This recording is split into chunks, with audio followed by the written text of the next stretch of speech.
We're the filmmakers of The King of Kong. We'll introduce everybody here. We've got Luis Lopez. Hi, I'm Luis Lopez. I'm a Libra. I like magic, mimes, and I'm a party animal. I'm Seth Gordon, the director of The King of Kong. To my right is Clay Tweel. I'm Clay Tweel. I'm associate producer and assistant editor. And Ed Cunningham. Hi, I'm Ed, and I'm a producer. The way we got into this story is actually initially is really Ed's investigative journalism. Why don't you go ahead, Ed? I met Steve Wiebe through a mutual friend, and he was telling us this great story about how he'd apparently broken the record on Donkey Kong, but then there was a question about the veracity of his score. There's That's Steve Wiebe. Right there, yeah. And so I came home to L.A. and started talking to Seth about this great world that was playing competitive video games, and we kind of went from there. About 25 minutes from now into the cut, we're going to get to Fun Spot, which is one of my favorite places on earth. It's this arcade in New Hampshire, where I used to go as a kid. My folks would go up to New Hampshire for family reunions from Chicago, and I would end up going to this arcade because it was just amazing, and it actually survived the rest of the arcades going out of business. And as it turned out, the competition that was looming on the horizon for Steve Wiebe was going to be at Fun Spot. So there was a sort of a great serendipitous marriage of two different bits of research, where I'd been as a kid at this arcade, and the story that Ed sort of stumbled into. And as we looked deeper into Steve Wiebe and what his story was all about, we found out that he had a rival. And that rival was Billy Mitchell, who was the first person we saw in the film, the guy with the long hair right there. There it is. And most of the stuff there at the beginning was also at Fun Spot. Yeah, a lot of it was, yeah. And we just saw Walter. Walter was actually my first introduction into the Twin Galaxies world. Walter founded Twin Galaxies back in 1982. It was a brick and mortar arcade on Main Street in Ottumwa, Iowa. And he just decided, because no one else was doing it, to start tracking world record scores on all these great old games. Well, at the time, present time, they were great new games. And he just kind of anointed himself as the keeper of world records. So when we first started delving into this world and looking for other stories and seeing what may come out of this great classic competitive gaming world, Walter was my first introduction. And I know I was hooked after talking to Walter. He's a fascinating, interesting, compassionate guy. So he sucked me right in because he's such a smart, open-hearted guy. And an amazing musician. Yeah, he is. What we didn't know when we first stumbled into the story was that the sort of universe of video games and record keeping on classic arcades had a big bang moment when it all began. And that was at the Life magazine photo shoot happened in 1982, which is going to come up here in a couple minutes. And that's when all of the guys who are experts at these games really got to know each other and established the sort of clique, I guess, of record gamers. And the rule keeping, too, because at that event there were some people who lied about their score. We're about to hear the story of Steve Sanders. And they all kind of decided at that time, Walter and Billy and Steve Sanders and some other guys who were at this great event, that they didn't want people to get glory for lying about their score. So this was a seminal moment, not only for gaming, because these guys were made heroes. I mean, they're in the center spread of life, but they also decided that they'd do everything they could to try to kind of uncover cheaters amongst themselves. And the biggest cheater of all was one of the guys who inspired the invention or sort of the beginning of the Twin Galaxies scoreboard is the guy we just saw right there. It was Steve Sanders, who Billy here was battling at the Life magazine event. And he was one of these just fantastic characters that we never anticipated we would meet in sort of at the beginning of this process. So at the beginning, we didn't even think we were going to make a film about Donkey Kong or anything. We'd met Steve Wiebe, but we weren't really all that interested in making a story about him because we didn't, I guess, understand all the sides at that point. And we certainly hadn't met Billy, who made the whole story really fascinating for us. Something to note here is Billy's hickey there on his neck. Yeah. With the cheerleaders there. I think one of the great things that we stumbled upon was the fact that someone actually documented that Life magazine shoot. It was Lewis Wilson. Lewis yeah. Wilson. Lewis Wilson documented this. It's amazing that, right.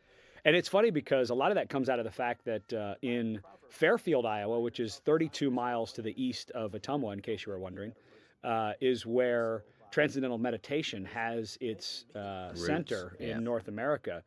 And all of these people came to study Transcendental Meditation, and there was no industry. And so they all started having to kind of make their living. Walter's idea of making a living was starting Twin Galaxies, and Lewis Wilson and another fellow decided that they were going to start a video production company. And one of the very first things they did was document this Great Life magazine shoot. And they were actually going to make a documentary out of it, you know, back when it happened, and just had kept all this great old footage that you're seeing here. Which we stumbled into when we were just doing background research on Walter and interviewing some of his friends. This guy produced this tape, you know, 25 years old at that point, of this amazing moment that he captured in November of 1982. Here's a little trivia. The marquee in that shot, it says the breakout comedy of the summer. What was that comedy? Night Shift. Yeah, Night Shift.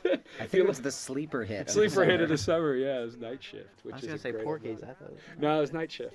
You know, everything about him is perfect. You know, Billy is just that. So this is the part of the film where Billy truly carries a lot of weight in this world because, as Billy has said to us several times, when he went after games, he went after them for a couple of different reasons, but one of the biggest was he wanted to go after records that people cared about. You know, there's a lot of people who hold more classic world records than Billy. Todd Rogers holds 2,000 or so records, but Billy went after the games that people cared about.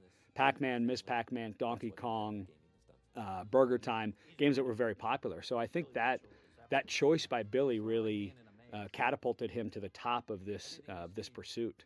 This is one of our first days interviewing Billy. We got to go with him to his warehouse where all the hot sauce that he's responsible for producing for Ricky's, which is the chicken wing restaurant and bar that his family owns. I think it's 2 buildings. They own two of these restaurants. Which is delicious, by the way. That hot sauce is good. Yeah, it Great is good. sauce. We didn't know that, you know, Billy was a hot sauce mogul until we went to that warehouse, and it turns out that hot sauce is internationally distributed.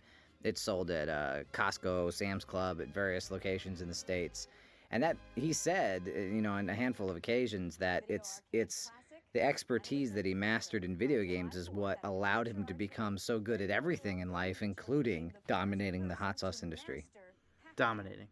And this is the part of the film talking about Billy's perfect Pac-Man. That's John Farley, who is a local folk musician in Fairfield, Iowa. He's a practitioner of transcendental meditation along with Walter. And Seth, when you and I went to visit Walter at one point in Fairfield, I was talking to Walter, and he said, hey, there's this folk singer here in Ottumwa, or in Fairfield, who has written a ode to Billy Mitchell.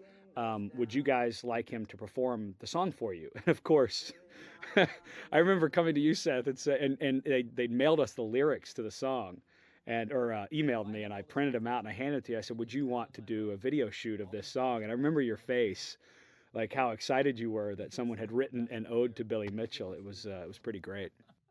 We never knew that we would get to do that in the abandoned apartment that Walter hadn't yet rented at his house. Yeah. Walter is a landlord in Fairfield, and it was that front house. He's got a great old country house with like 5 rentable rooms, and then there's a separate house, and that's where that was shot. We have Bo Bauman, who isn't with us here today, to thank for the structural note to put that quote from Billy Mitchell right at that moment. We're talking about how there's some poor guy some poor bastard out there who isn't getting the credit that he has where the balls have bounced in Billy's favor, etc. So that transition, I think, which really works and brings us into Steve's story, was something we have to thank Bo for. And that, Seth, you were talking about the first time we met Billy was in that warehouse. That was the first time in that purple shirt in Steve's classroom that we interviewed Steve Wiebe as well. And we had pre-interviewed him on the phone and talked about his story and actually had him write a document out kind of explaining what had transpired up to that point, just so we kind of knew what we were getting into. But that was the first day we spent with Steve. It was long before we knew what story we were making. At that point, we thought we were making a film about a sort of a survey of classic arcade rivalries, or we didn't know that Kong was going to emerge as our number one story, and we certainly had no idea the shape the story would take, that it would turn into this sort of David and Goliath retelling, you know. And I think part of what started to change for us was the stuff that we're covering right now in the film, that as we started to kind of get to the deeper layers of Steve, because when we first met Steve, I mean, in all honesty, we were both, Seth and I, a little concerned that he was just almost too normal of a guy to make an interesting person to make a film about. There's nothing wrong with being a nice guy, but that doesn't necessarily make you a great subject of the documentary. And I think this stuff here, that really a lot of this stuff came over the course of a year and a half of filming, I think, where we started to realize that Steve had several frustrations in his life. And many of those frustrations came in competitive endeavors. This is the baseball story about how he couldn't pitch in the state finals.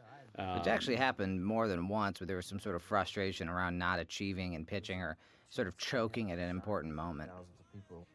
And I think when we started noticing that the Donkey Kong story might have legs and realizing that there might be something there, was it looked like it was going to happen again to Steve, that this thing that's kind of plagued him his entire life, coming up just short of the gold medal, may be happening again, and that became very interesting for us. The plan was to go to Boeing and be a lifer.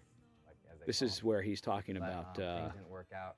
His engineering career not working out. And it happened, I think, over the course of 3 or 4 years. I believe he was laid off, 3 or 4 times during that time. Yeah, and we had to summarize in every case, but Steve came up short in athletics, in music. He was part of a sort of promising band at the beginning of the grunge era that sort of didn't go anywhere.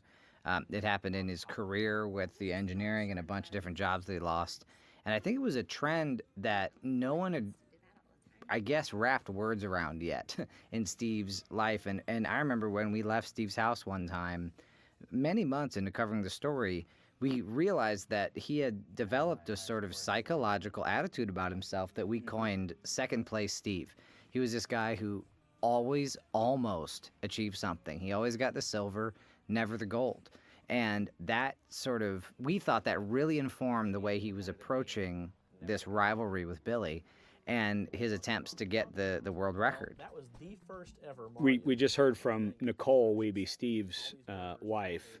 And I know for me, Nicole became very important as we learned more and more about Steve, because Steve is kind of shy and won't stand up for himself all the time, except through his actions. But he won't verbally stand up for himself all the time. And we very quickly learned that Nicole had no problem articulating some of the frustrations that she felt with his obsession of Donkey Kong and how he was being treated and not being accepted as a true champion within the Twin Galaxies world. So I know for me personally, Nicole became a very important kind of window into Steve Wiebe and what was going on and the frustrations that he was feeling, because he didn't always necessarily share those.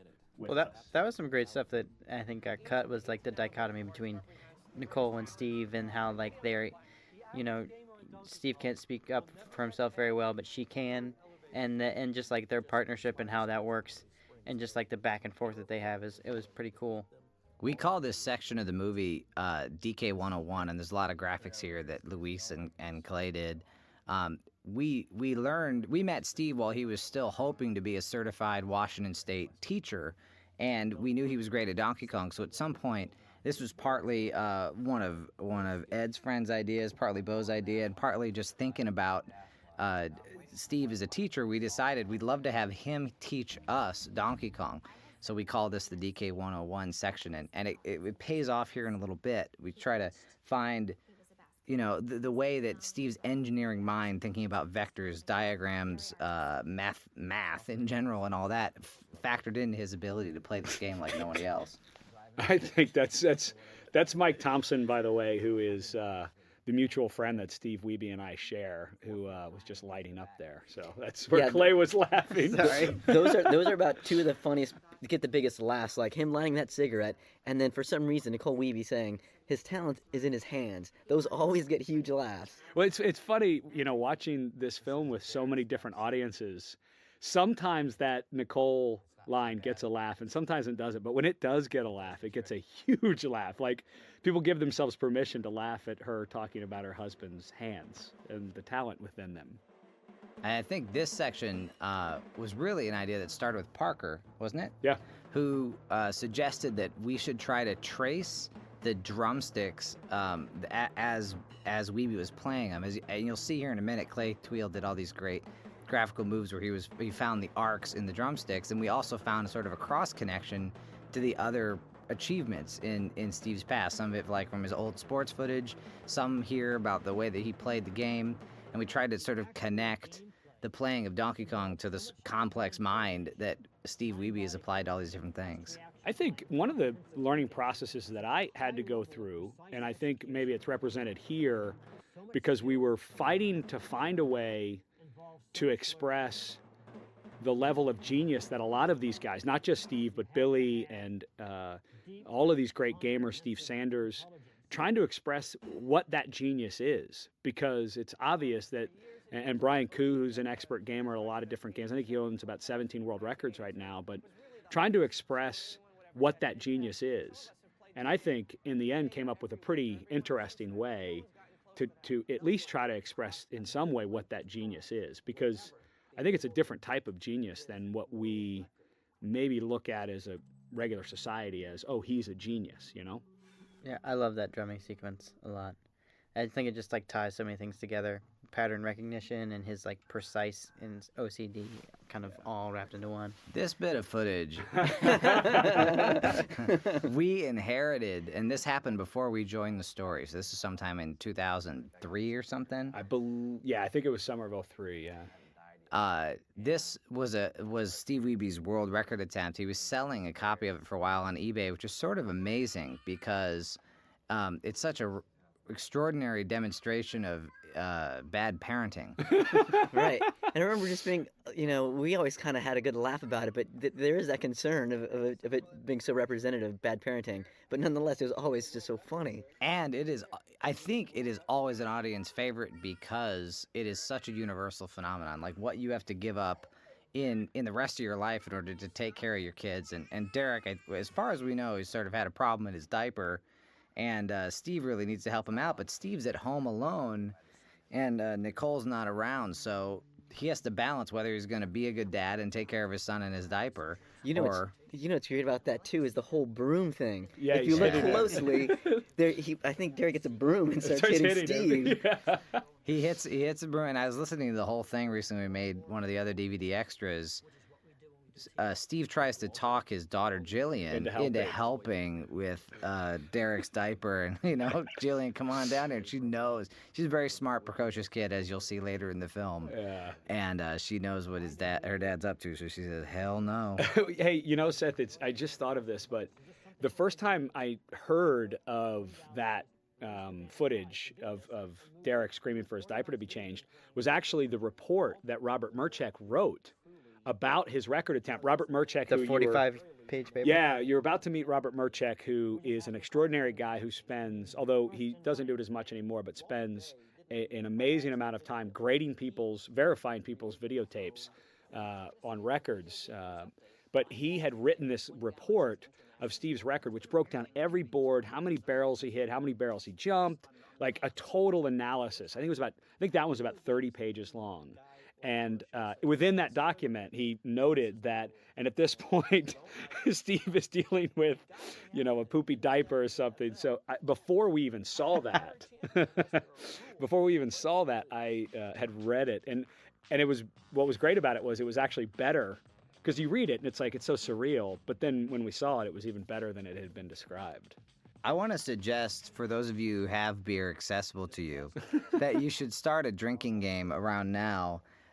Every time you see Billy on the phone, you should take a drink, and we'll help you with this. Whenever you see a cram, which is one of the Royal there's a whole family. family. There's First a royal families. family of gamers. Yeah, the But may I crams. suggest that you don't do both at the same time because get drunk too you will fast. be drunk by about minute 40. So whenever Billy's on the phone, whenever you see a cram, you should take a drink, and we'll help you identify the crams, and yeah, and we'll point them out as we go. I'm love, really good at this game. by This the is way. one of my favorite interviews, I think, with Walter. I think we had spent some time with Walter where we heard a lot of like those P.T. Barnum sound bites that were so great because he loves the video game world. And when you guys did that interview, and I saw that footage, that facade of Walter was he just became very human. And I mean, that anytime we go back to that car interview, it's a great one.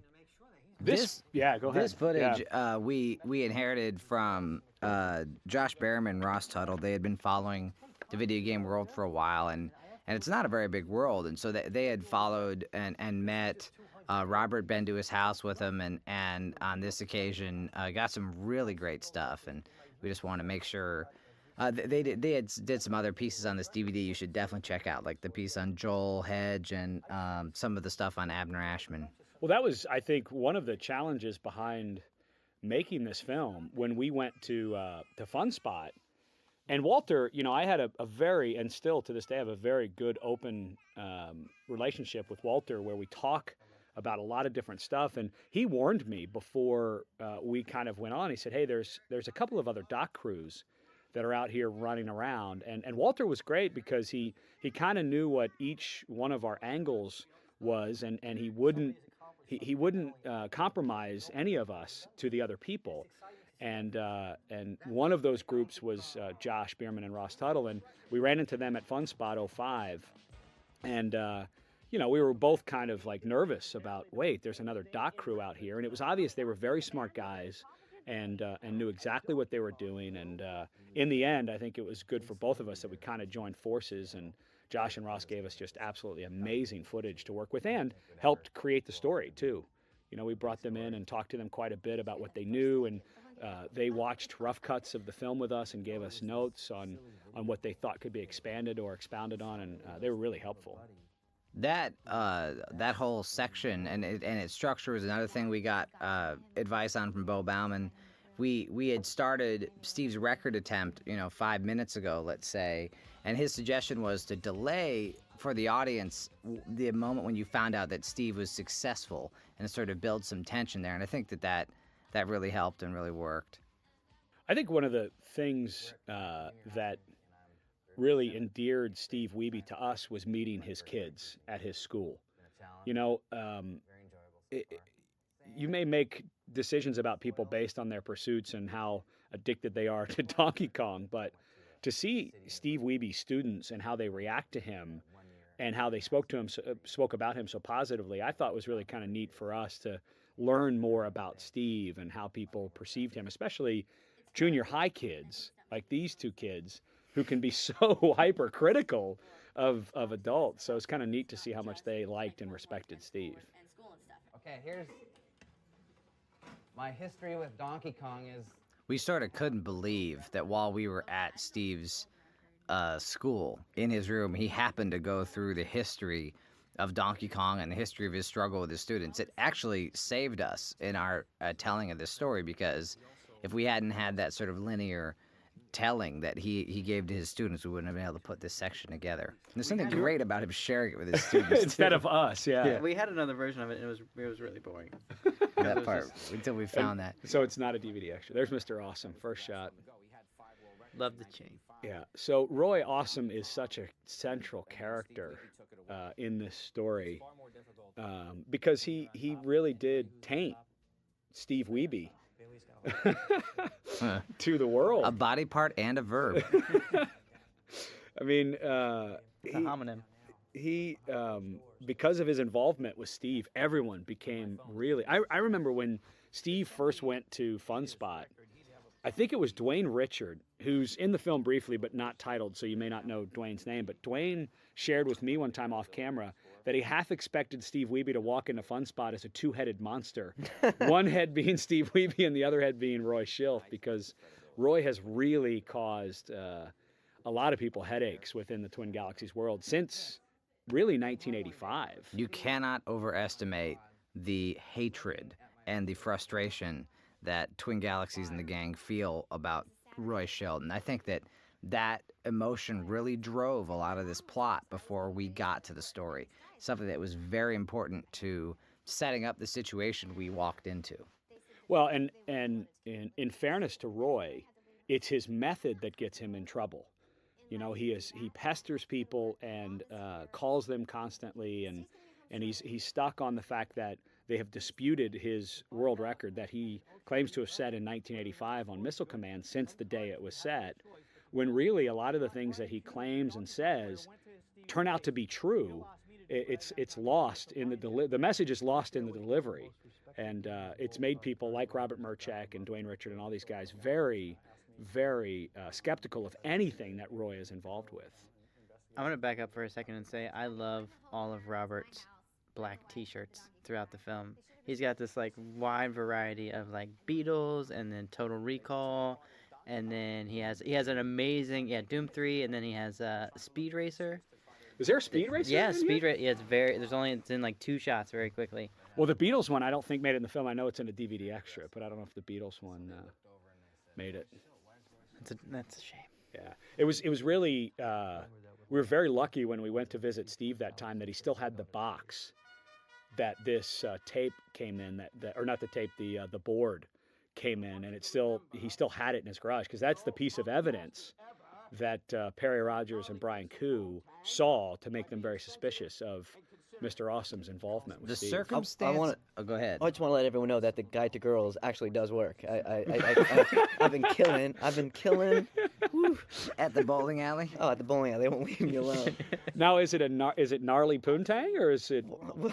You have to watch the whole thing. It's great information. It's secret. You have a bunch of shirts with sweat stains like that? You can find the entire Roy Awesome clip elsewhere on this DVD or on YouTube. It's funny, for those of you who wonder why this is a PG-13 film instead of PG, it's because of gnarly piece of poontang. Which Roy says. Yeah, that was the exact note we got. The MPAA. Yeah.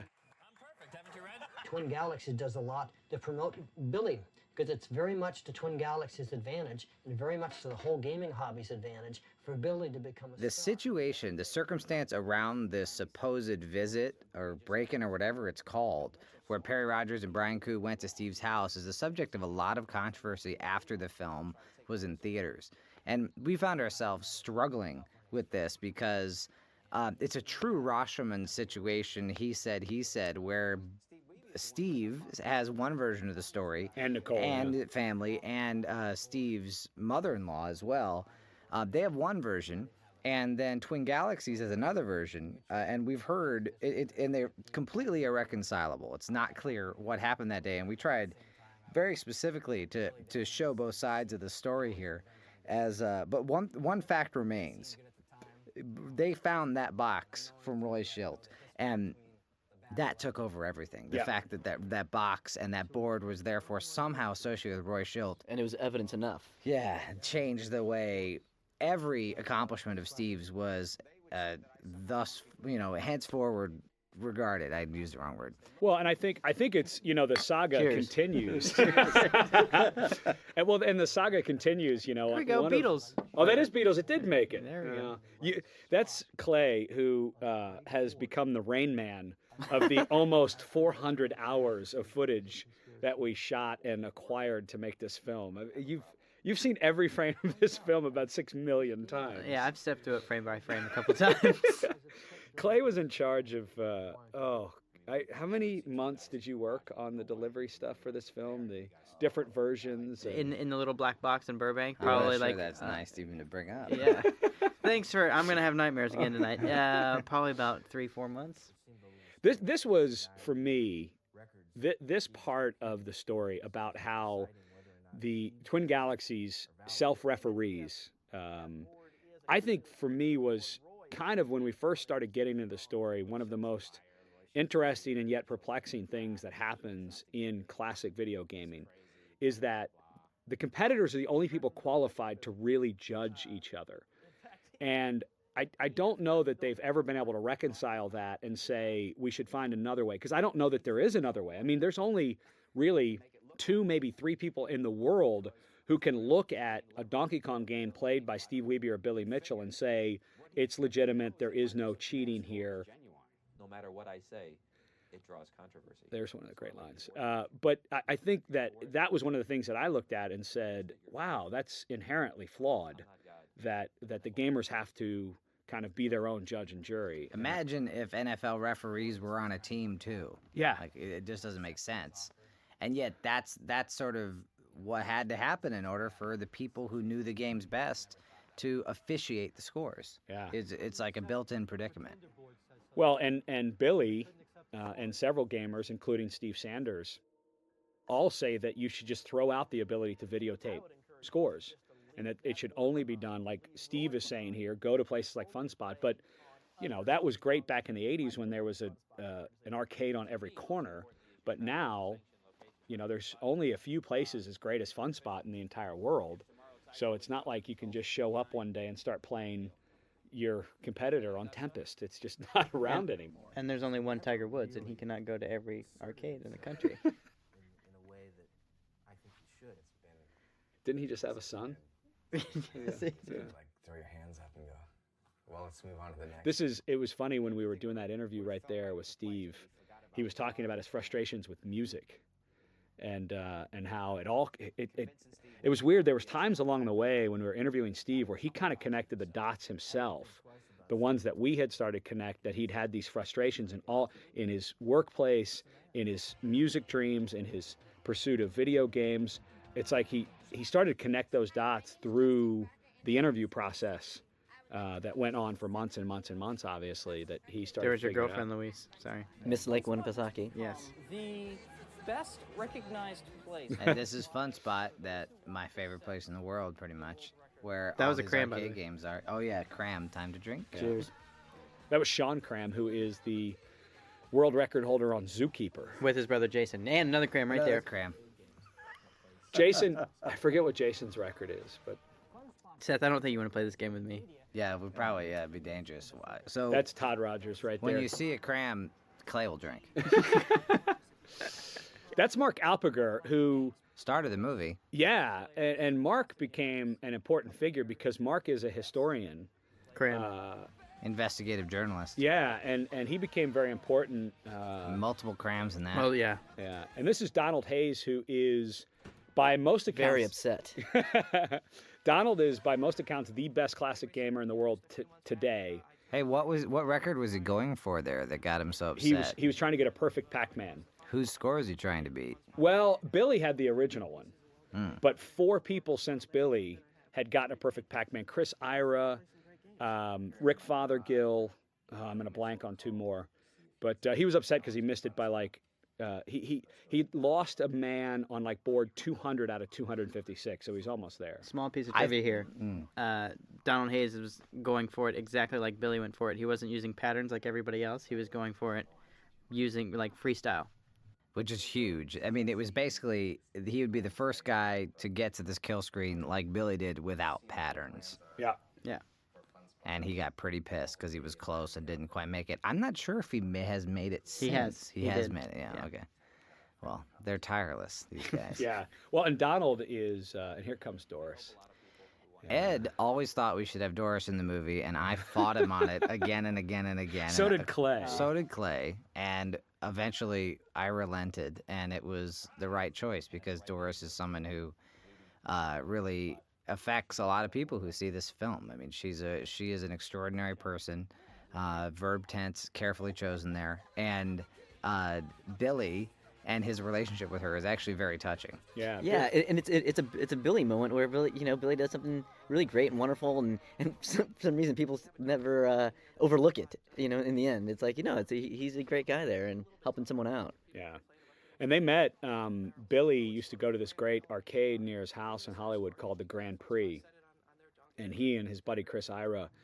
There's this woman in her mid to late 50s who just started showing up late night, playing these games and playing Q*bert, and they just befriended her, and it was Doris, and she had discovered Q*bert at a Chuck E. Cheese after her husband had passed. Her and her daughter went, and her daughter said, "Hey, Mom, look at this game," and she just found out she was very good at it, and so she also was a late night lady. Yeah, she was a night owl for sure. Yeah. So when she couldn't sleep, she'd go to the arcade and play, and she'd look after these young kids that were in the arcade and befriended them. And Billy, through the years, really took care of Doris and bought her, knew she wanted to try to go back to Cuba and she didn't have one. So he went and found one to get for her, which is not easy. That game was, very few Cuberts were made. It was a short run. So Steve just walked past something that's in one of the DVD extras. At the Fun Spot, there's a Wall of Fame. And that's where all of the records that are set at Fun Spot are commemorated with a photo of the gamer in question. And and that includes a bunch of the Crams who just passed through the frame. There's Cram again. And on the Wall of Fame, sort of everybody, including Billy, is on there that's in our film. Steve, at this point in the movie, isn't on the Wall of Fame because he had not yet set a record at Fun Spot. Yeah, I think this sequence right here, when we watched it, we didn't even know what Walter was really saying. Luis, did you shoot that? Do you remember? I think so. I think you did I'm too. not sure. Yes, At you least were- one side of that. Yeah. It was both sides. It was you and Tyler. But at that moment, I think it was when we started realizing like how important Roy was to what was going on. Because, I mean, Walter, he couldn't wait to ask Steve if Roy was coming. And there was like this murmur going through Fun Spot when we first got there about whether Roy was going to show up or not. Because people have, all of these strong opinions about Roy. And Walter just couldn't ask that question fast enough of Steve. This whole section actually was something that Luis shot most of and also built almost fully formed the first pass. I mean, this exists in the film almost exactly like he first cut it in our first pass of this, like, I don't know, a year and a half ago almost. When I was down in Florida. Again, the Wall of Fame. Yeah. When I was down in Florida. Because we Got Billy on the phone. Billy on the phone. Yeah, Time to there you drink. Go ahead. When I was down in Florida before we went to Fun Spot, and I was with Tyler Clancy, who shot a lot of this stuff with us, talking to Billy. He said, I know you're interested in the Donkey Kong thing and the controversy and all that. A guy who knows a lot about it is Brian Koo. And so it was kind of, Billy said, go talk to Brian Koo. And when we got there, we realized that Brian was just this wealth of knowledge. What we didn't know was that Brian was really hopeful that Steve Wiebe would show up. So it was nice that when we got there, obviously we had to talk to Brian so we could ask him about what was going on with Donkey Kong. But all of a sudden, when he threw himself into this competition with Steve, it really kind of upped the stakes of what was going on at Fun Spot. Totally unexpected. This is about as trivial as trivia can get, but you might notice that orange shirt has 2 creases along the front. And Bo Bauman pointed out, there's a crease, that that shirt was very likely just unwrapped out of the package that day when Brian Koo It was came the with us to Fun 7th Spot. annual Fun Spot tournament. You got to break out the good duds. The good duds. Yeah. And Steve's up again. Right now, Steve is just beginning a record attempt. We wanted to have that be the moment where we brought Doris and Billy. We thought Billy, who's dressed to the nines at this moment, was going to be getting on an airplane like we expected him to. Yeah. And come to New Hampshire, which is what we wanted him to do, because we had always hoped this would be a head-to-head competition between these two guys in the same place at the same time in a Fun Spot. What better place could there be than the biggest arcade in the United States for classic games for their showdown? And he did go to the airport, and he was dressed like he was ready for traveling, but it turned out that what he was doing was dropping Doris off at the airport and giving her this mysterious videotape that nobody had seen.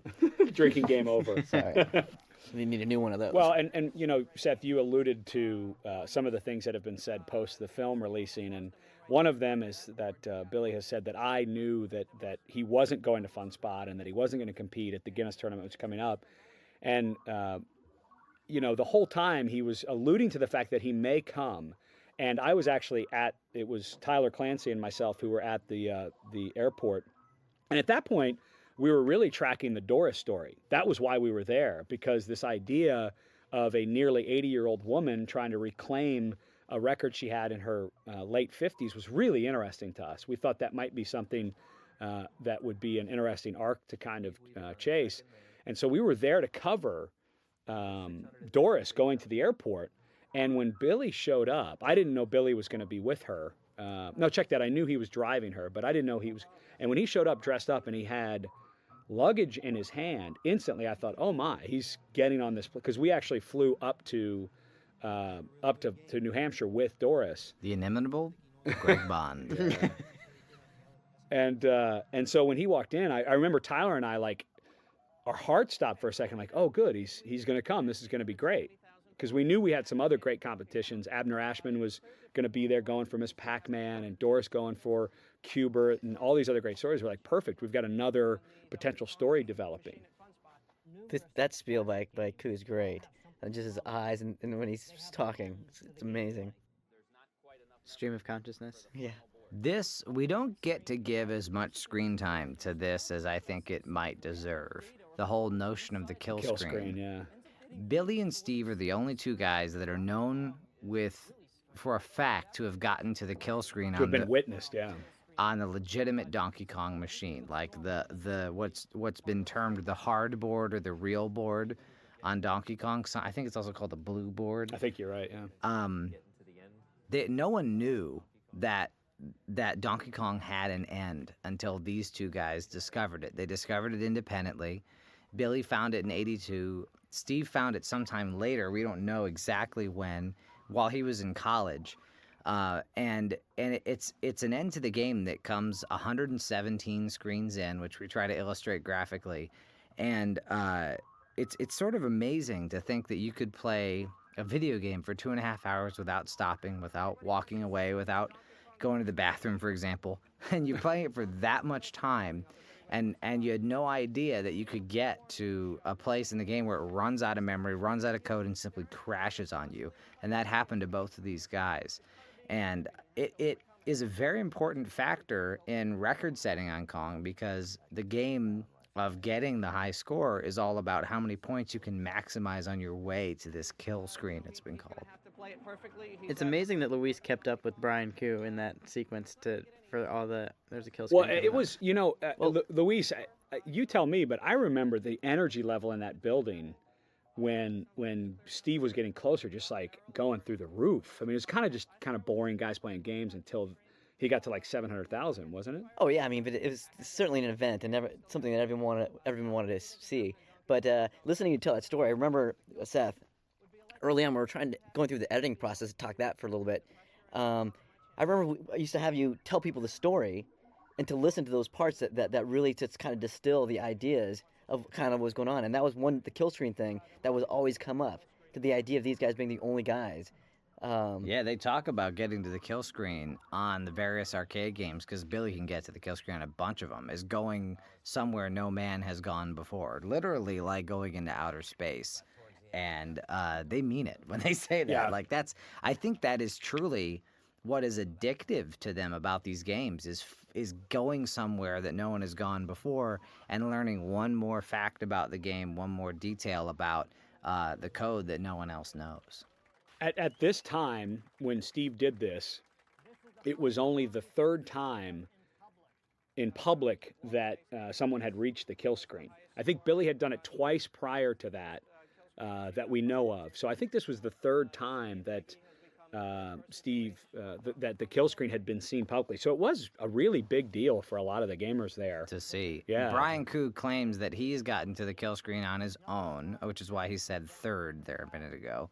And Steve Sanders also claims to have gotten to the end of the game, although we think that it's on, I think he said that it's on the easy board that he did that, which is a different proposition. The easy board is 7 men, which is not tournament Well, not only that, settings. but you can control the barrels. If you're on a ladder, you can put the joystick to the left, and the barrel won't come down on your head. So that's way too much drink there, Clay. Drink. Yeah. Billy's on a phone and holding another phone. That's, I think, 2 drinks, at least You a think? drink and a half. Yeah, drink and a half. Speaking of this sort of covert sort of covering of what, having it, listening to everyone, remember where there's so many dock crews there, and there's so much filming going on, and Walter had to have this meeting with all of the dock crews of just like, just the amount of filming that was going on. I'd like to hear Clay talk about how he discovered that the phone call that we're showing, we have both sides of that conversation. I'd like Clay to kind of describe that.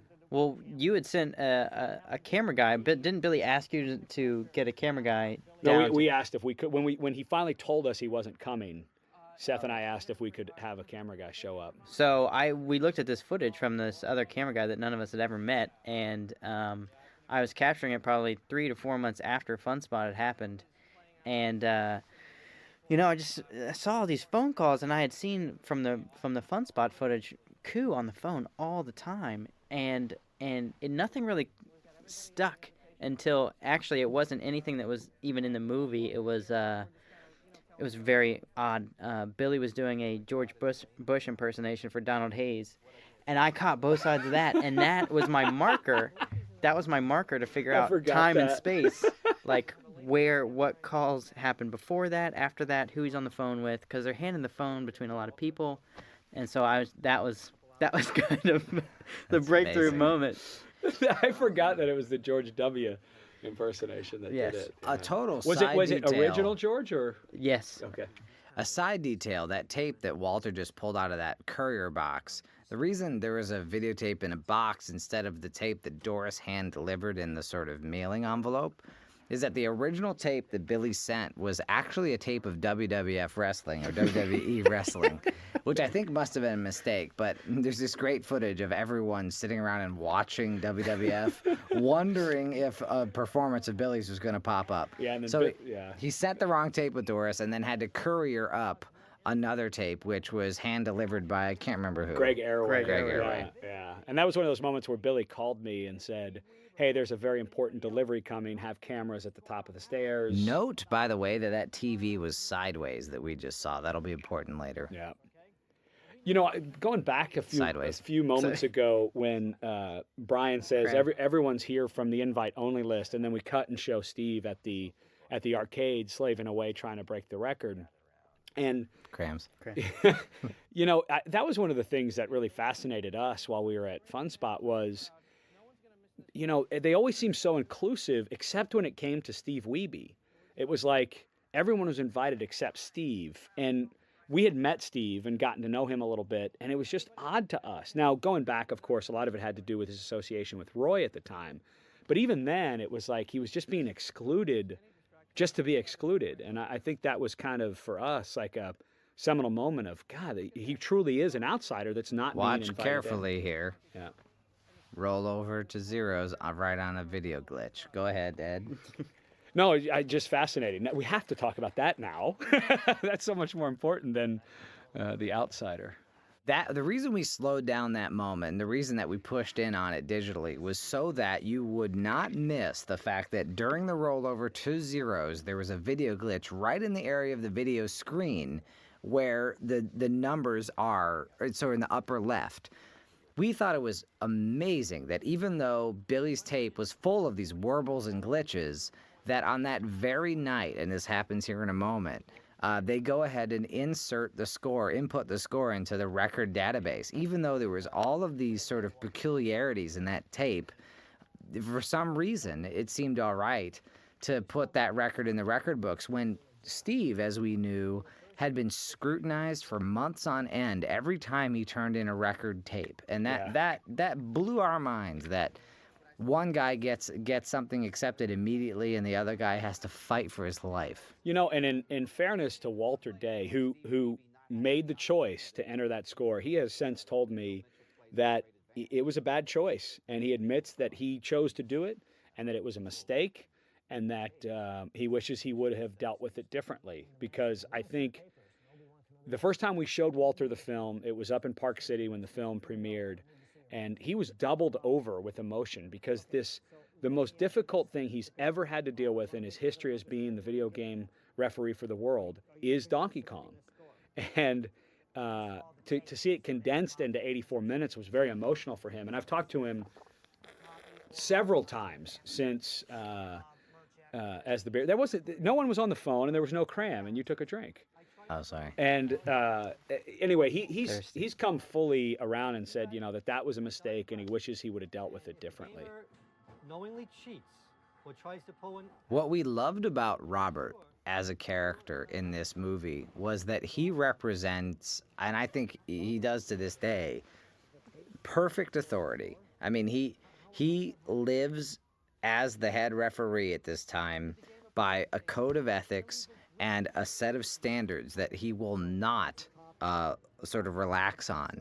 And we found that really interesting, that he stands for something, and he, as he says, he will defend Twin Galaxy's honor with his dying breath. And he meant it, and he does. And the fact that he talks in perfect paragraphs. Yeah. He is like so well spoken, I feel, and just can like put his thoughts into succinct little. And he has a third kidney. That's why he's one of the best Star Wars marathoners Ever. in the history of Yes. Star Wars marathoning. This was one of those moments for me. Seth and I were both in the room when this was going on, and the whole idea of being, of documenting something, you try to stay arm's length as much as possible. But this moment, when we were in that room with Walter and Brian, I wanted to scream. I just felt like there was such an injustice going on. And I think that's, for me personally, that's when I started to realize, because I did care at that point. And when we first started this venture, we were wondering, would anyone care about guys going for world records on outdated video games? And I know that the emotion I felt in that moment of like, what are you doing? This guy's tape obviously should be scrutinized more than you did. And this other guy who showed up and is competing is just being trashed right now.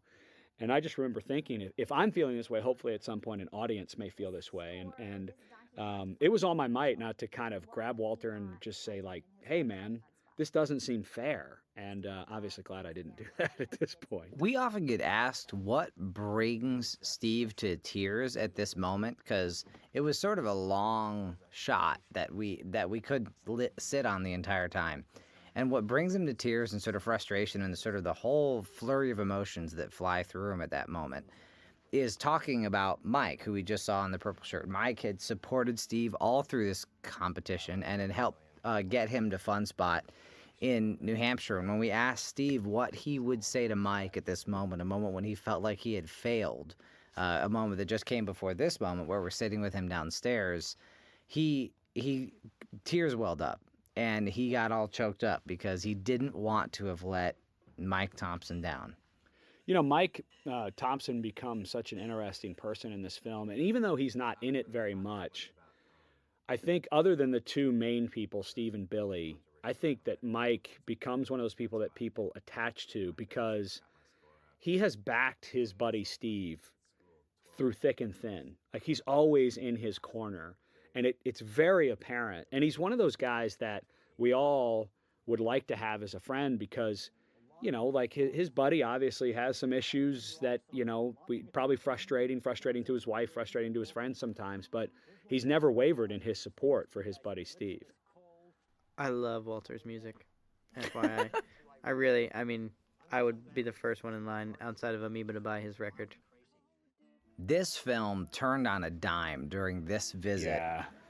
Yeah. We went and visited Steve Sanders in Kansas City, and then we drove 5 or 6 hours to Walter in Fairfield. Yeah. And he toured us around Ottumwa and Fairfield, and during that road trip, we stopped at this barn for him to play some of his songs. He's 138 songs, or something like that, written to an ex-girlfriend who started cheating on him with one of his best friends and sort of changed his musical aspirations and career. And we, during that visit, happened to be there for an extraordinary moment, the kind of moment that quite honestly made this documentary something much bigger than it was initially, which was we were there for the moment when Walter talked to Guinness and found out officially that they wanted to have him and Twin Galaxies officiate the upcoming video game records in the future books of the Guinness Book of Records, because I know the title changed slightly for that book.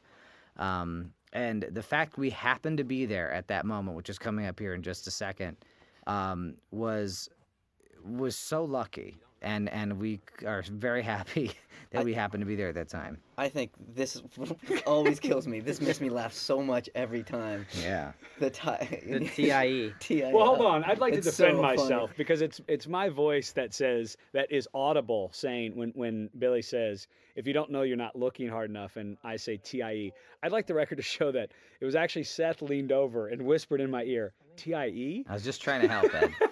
No, it makes all the sense in the world. It would be TIE. He's yanking at his tie. Walter costume change for the phone call. Yeah. Yep, ready, go. Well, this is the moment that Seth was just talking about. And I remember, I think, we hadn't been at the barn because the barn was the day before. We had been at the Dome, the Transcendental Meditating Dome, right before that. And we came back and Walter said, hey, I'm just going to, I think we were about to go get something to eat. And Walter said, I'm going to check my messages. And we were just kind of hanging out in his office, and he pushed play, and it was Craig Glenday, the editor-in-chief that you just saw from Guinness, who had left a message. And Walter, he was kind of tired. It had been a long day. His entire demeanor changed. And I remember I looked at Seth, and I was like, I'm walking out of the room. And Walter looked and said, well, should I call him back? And we were both like, yeah, you should just go ahead and call him back while we're here. And that was just so amazing. Just really the sheer luck of being there at that time. That's in the kitchen of Ricky's on Hollywood Boulevard in Hollywood, Florida, where It's Ricky's fantastic, wings and hot sauce are all sold. Yeah. I think at one point in the film we were going to have, in the editing process, we were going to have Billy's proclamations as like chapter headings. Do you remember that? Yeah. We were looking for because this is one of his big kind of statements, and then he has like 7 or 8 of them.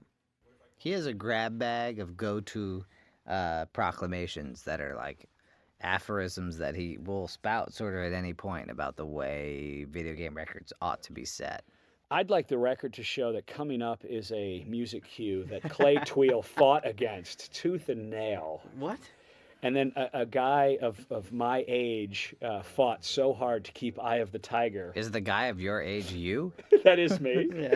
I used to listen to Eye of the Tiger to get fired up for high school football games. But I wasn't going to let some 25-year-old hipster take it out. That kind of creeped me out a little bit in the fact that I could imagine you getting hyped up for a football game in 1985, and I just felt weird. 87, dude, 87. I felt weird for you.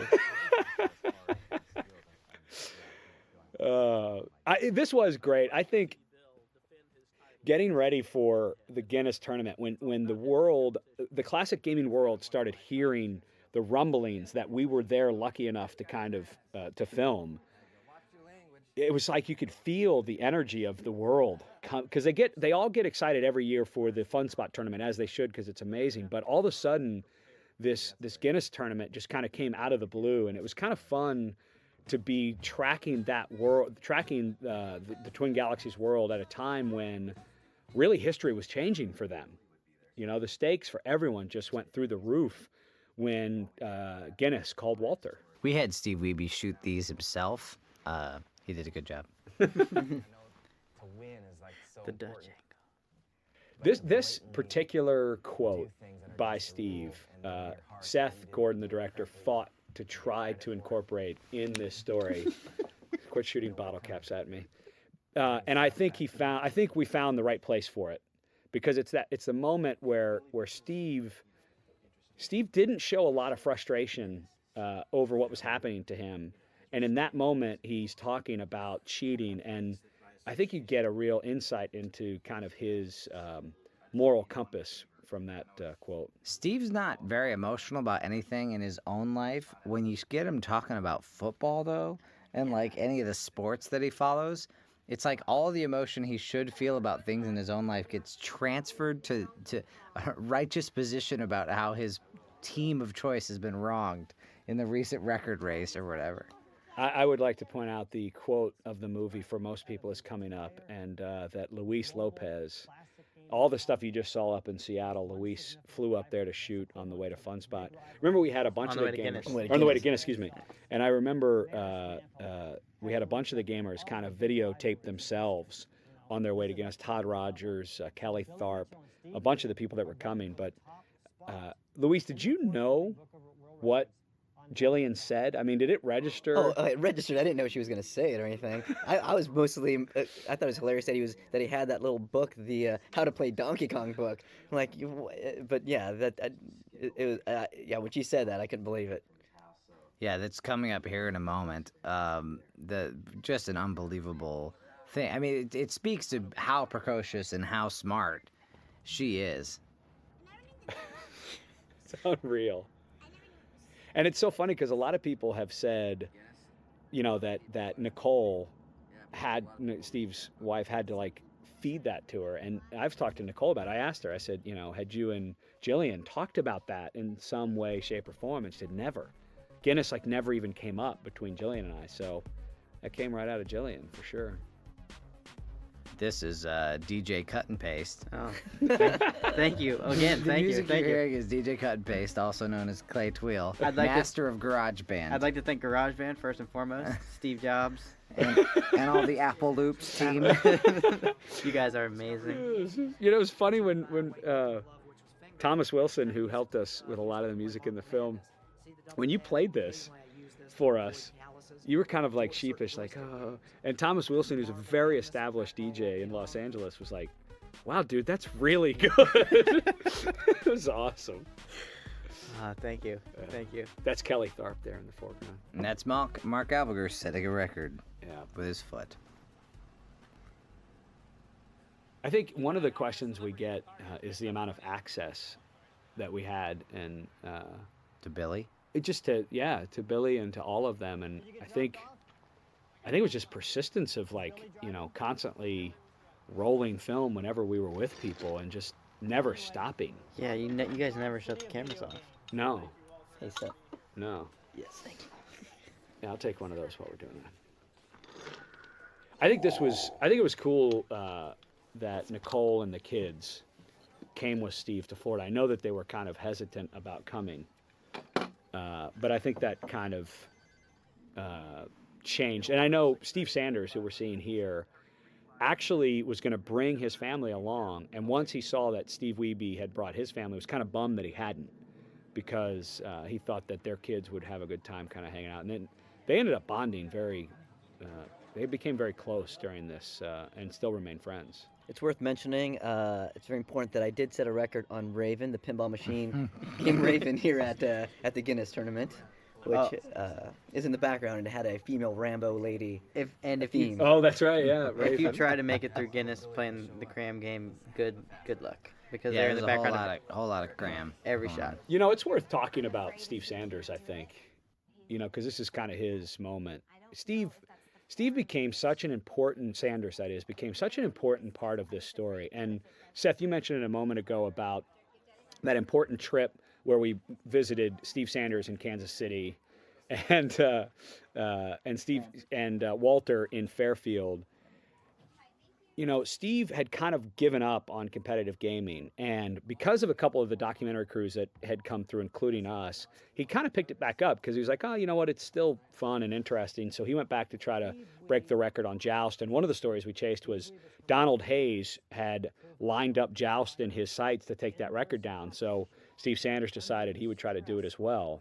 But Steve is just an amazing guy, because at this point, I think, and he has told me, that he was still very suspicious of Steve Wiebe, as everyone in the world still was, because of his association with Roy Schilt. And it's through the Guinness tournament, and you'll see here in a moment kind of his transformation to realizing that Steve Wiebe is a good, honest guy. Yeah, he may have aligned himself with the wrong person for being allowed into the Twin Galaxies world, but Steve Sanders has been amazing. He has been Billy's friend since 1982 when they met at the Life magazine shoot, and they've been lifelong friends, and they talk just about every day. Steve is Billy's lawyer. Yeah, and so it's really amazing that Steve Sanders was able to kind of see through a lot of the insanity that was going on around Steve Wiebe and accept him as a person and like him as a person and become friends with him, and still be respectful to his friendship with Billy. I've grown to really respect and like Steve Sanders through this process a lot. He's a good guy. I mean, of all hanging out with these guys and having lunches or dinners, Steve was a great guy to just sit down, talk with, and he was a really stand-up guy.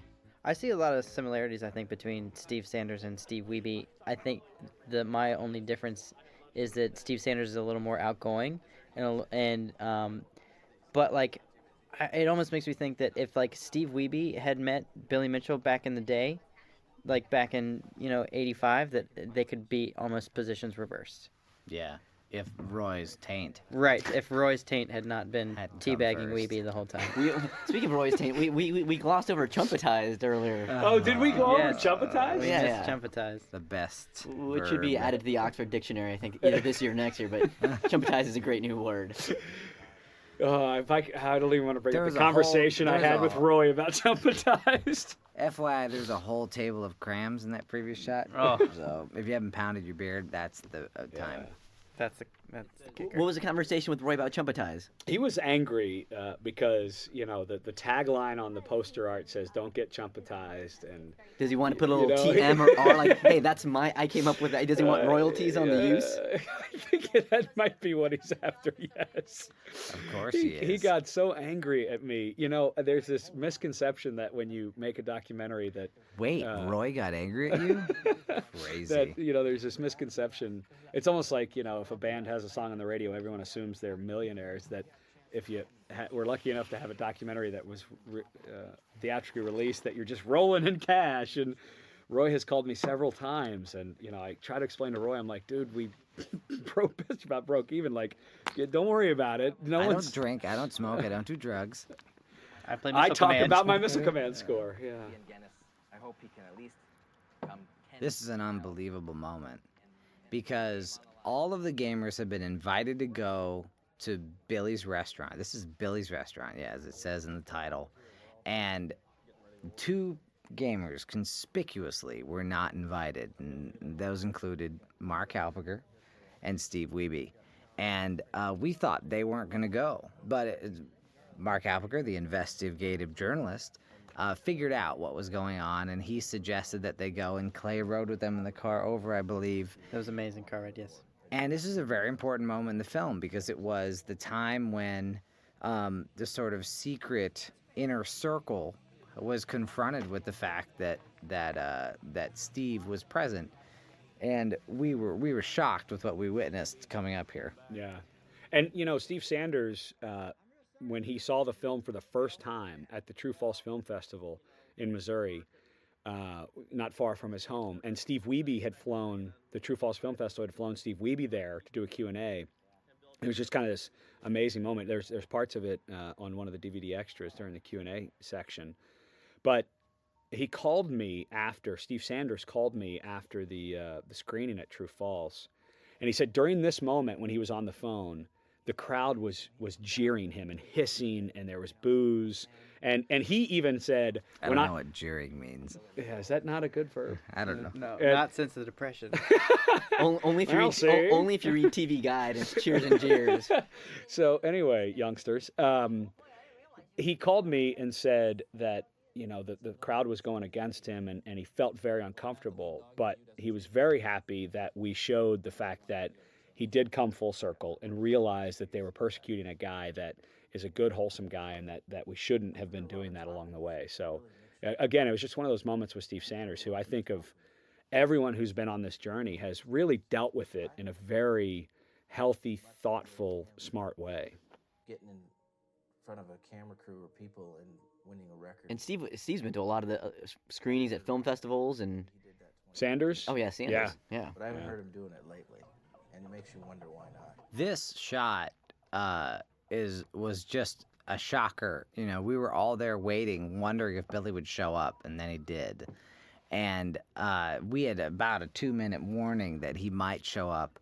And this is, I think, one of the most exciting moments for us shooting the entire film was to finally have Billy and Steve in the same frame at the same time.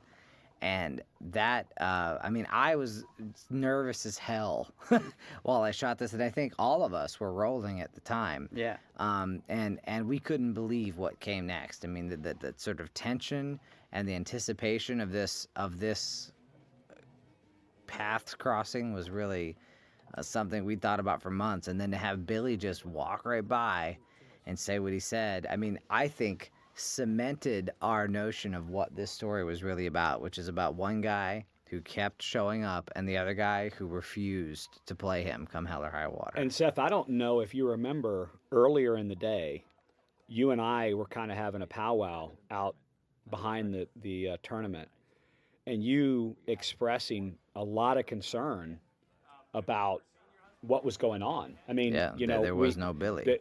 And the Kubert story was falling flat because Doris couldn't break the record and Kelly Tharp couldn't break the record. The Joust record story was falling flat because they couldn't get both Joust machines working properly.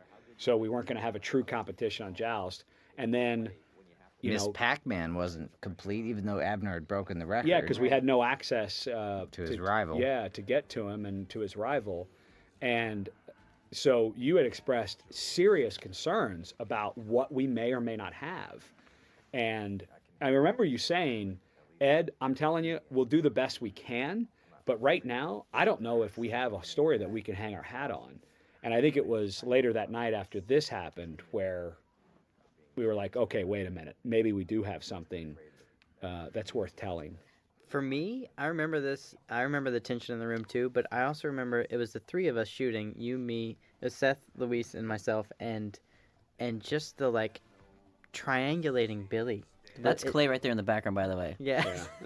Thank you. Clay. And my handlebar mustache. And that's Steve Sanders, by the way. I think that was a key moment. Yeah. Where he goes and he pats Steve. Like, he understands what Wiebe's doing, and he realizes that, wow, that was uncomfortable and weird. I thought that was a neat moment. Yeah. Sorry, go ahead, Clay. No, I was just saying it was an interesting experience to basically like trying to cover him because Billy stayed on the move the whole time, and we were just going around him, like orbiting around the Wiebe and Mitchell tension. This shoot was all Luis out at the beach, but it was really Nicole Wiebe's idea. When we were with her in the car, part of which you saw before, part of which you'll see in a minute, after, so I guess day 3 at Guinness, she expressed her frustration about what was happening and said that she felt that Steve had really learned something from this process. And we asked her what, would be a good way to end the film. And she suggested that we should, I can't even speak now. She suggested that we would go to the beach with her and Steve and the kids and show them together, sort of. One of the great things about having spent time with them there at the beach, and when they were getting ready to go to the beach, was seeing how Nicole would dress Steve. Like, Steve was just like, Nicole's like, look, here's what you put on, here's what you do. And I was just like, it was so telling. I think one of the best choices that we made was to have 2 sections of the film that are scored by Steve Wiebe. That Steve provides his own theme music to 2 main scenes. When we first meet Steve, when we go to Redmond, Washington, that is an original piece by Steve on piano. And then during his last attempt at Guinness, we use another piece of his. And I don't know why. I just think it really connects his pursuit. And his genius that maybe is coming up short again. I really thought that was a good choice by us. If I could pat ourselves on the back. You can. You can. I think it's also interesting how, I think both after Fun Spot, kind of feel that feeling we had. We're like, oh, he didn't win. He didn't, and then we get this other opportunity. It's like, oh, he doesn't win. And how do you kind of make a movie about the guy who doesn't win? And how can that be satisfying? I thought that was a challenge that, we approached, and then there's a lot of fortune in what develops in the end. Shh. Don't give it away. They don't know yet. They're only watching the commentary. I think what he just said, though, this is that moment Seth was talking about in the car, where Nicole got very emotional about Steve and the lesson he learned. Yeah. But I think that what he just said about it's not about Donkey Kong anymore. What's it all about? I think was one of those moments. And Luis, you shot that. I was doing the interview, and I know you shot that. And I don't know about for you, but I was like, it kind of made it clear what it was about. That it wasn't about Donkey Kong anymore. And so I think the combination of Nicole in the car talking about what Steve had learned, and Steve kind of coming through and talking about what he had learned, I thought was pretty cool. Is this Steve Wiebe? Yeah, that's okay. For some reason, I keep. This is a big moment because Walter finally accepted Steve publicly, and Walter has been through a tremendously arduous history here with the Donkey Kong rivalry. And everything, I mean, it really inherits all of the complexity of the Roy Schilt issues, too. Yeah. He's really been through something with Steve, and to have him publicly accept Steve and publicly accept his tape performances was a really, really big moment. and we felt lucky to have been there for that. And I think, and again, I continue to be friends with Steve, and this to me was the most amazing moment that we caught on film for during the whole filming, just to It's not just the hair, it's the eyes. and the fact that Steve Sanders, Billy's best friend, is speaking highly of Steve Wiebe. Boy, it's just, I think it says a million things. We never saw true emotion out of Billy before this moment because he's so angry at his friend for having outed him by aligning himself with the enemy. And that extraordinary frustration and anger comes across with such clarity at that moment. I think we couldn't believe that we were there for that. He's 6'4", and he visibly looks smaller in that frame. That's true. And going back to Walter and this beautiful letter that he sent to Steve Wiebe, you know, Walter started Twin Galaxies with the purest of intentions. And he's explained it to me before as, I wanted to give honor to those who may not get honor in any other way. And I think the Donkey Kong controversy really tugged at the purity of what he thinks Twin Galaxies is, because it became about a clique and an old boys club and keeping someone out who deserves some glory. And I think it became and plus his lifelong friendship, and Billy's almost a family member for Walter, that it really tugged at what he sees Twin Galaxies, its pure intention, which is and Walter's core values too. Of course, but to honor everyone. And I think that he saw through this process that maybe they had gone away from that notion. That great scream was an ad of Clay's. At the end of this, he realized that the original audio from the swimming pool scene had a really fun sort of moment with Steve and his kids, and that was all his idea. The only reason, quite frankly, that we're here sitting in this room and getting a chance to do this commentary is, I think we have to thank Dave Neustadter and Richard Brenner of New Line for discovering our film and also for orchestrating the purchase, and all the great folks at New Line, Bob Berning and the gang, for supporting our film at Picture House, for putting it out in theaters and giving us a chance. You know, it's been an honor to get to work on this project and to get it out there in front of people. It's something you sort of always hope for when you're working on Final Cut Pro at home on a film you shot. Speaking of working at Final Cut Pro at home, do you guys remember when Seth, you were out of town when Steve Wiebe called? We were literally madly dashing to get a cut ready to submit to Sundance and Slamdance, which their deadline every year is early September. And Steve called. He had set his mind to the fact that he didn't want to come up in second place again, and he went to work in the garage. And he called us. It was like 3 weeks before the cut was due to both festivals. And late August, because we finished in early September. Yeah. And it was amazing when he called and said, "Hey, I broke the record." The only thing I could get out of my mouth was our FedEx account number to get the tape down to Los Angeles ASAP, so we could incorporate it. And the first cut of this film that was shown at the Slamdance Film Festival, which we should thank them as well. I mean, an amazing venue for us to premiere this film, but it didn't have as much footage showing the record. Remember, it used to just say "but," and then we just kind of do cards. Yeah, we did cards to show that he had broken the record, and then we had to go back and recut. Well, we didn't have to. We went back to recut the ending so you could have a little more drama building up to the ending. Glass Joe. There's Doris, and of course, who are all those people? I don't remember them at the shoot or in the editing room, but gee, awesome.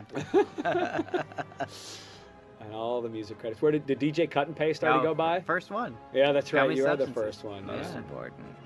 Written and semi-performed by. Oh, there's Lakeshore Records. If you like the music, go get the soundtrack. Said the producer.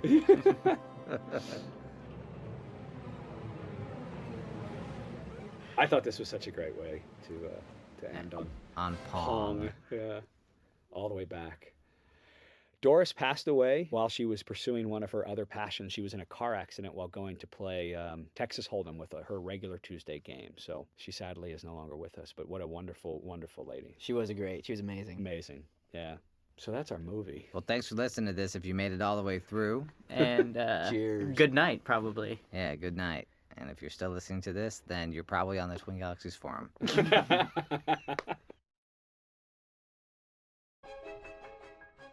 Hey everybody, this is Chris Carl, Entertainment Editorial Director of IGN.com. And this is John Gibson, the founder of I Am 8-Bit, retro video game themed art show and video game journalist, if you will.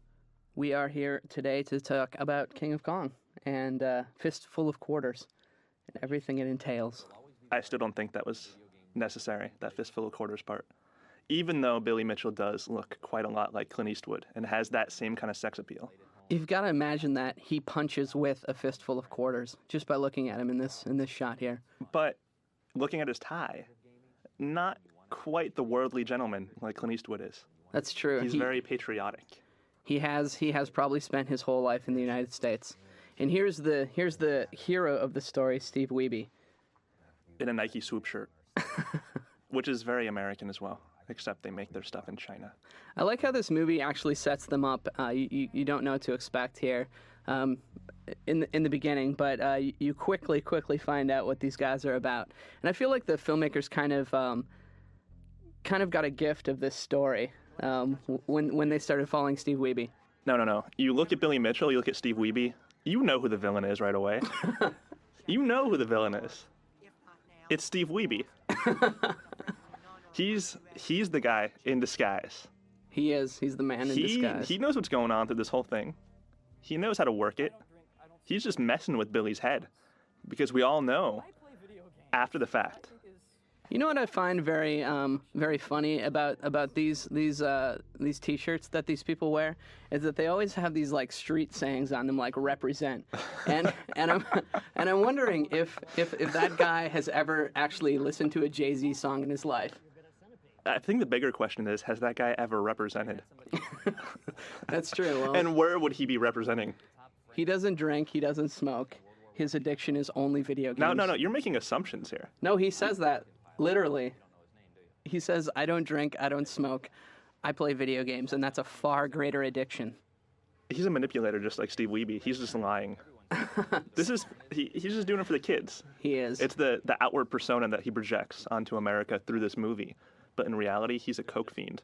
I think Billy Mitchell, this is probably the appropriate time to start talking about Billy Mitchell's finely crafted physique and I think we should rattle off some facts about Billy Mitchell first, care of Wikipedia.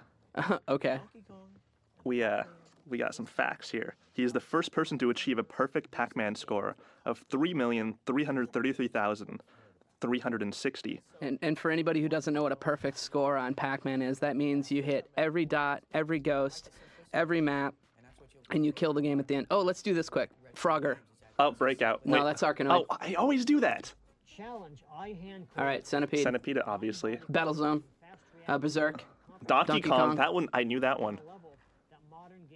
That's Walter Day. He's not a game. He's a human. I don't know what that is. I think that might be Tron. Well, that was Pac-Man, not Miss Pac-Man, right? Burger King. Burger Time. Burger King. Robotron, of course. That's Choplifter, I think. That's a Doom 3 t-shirt. It is.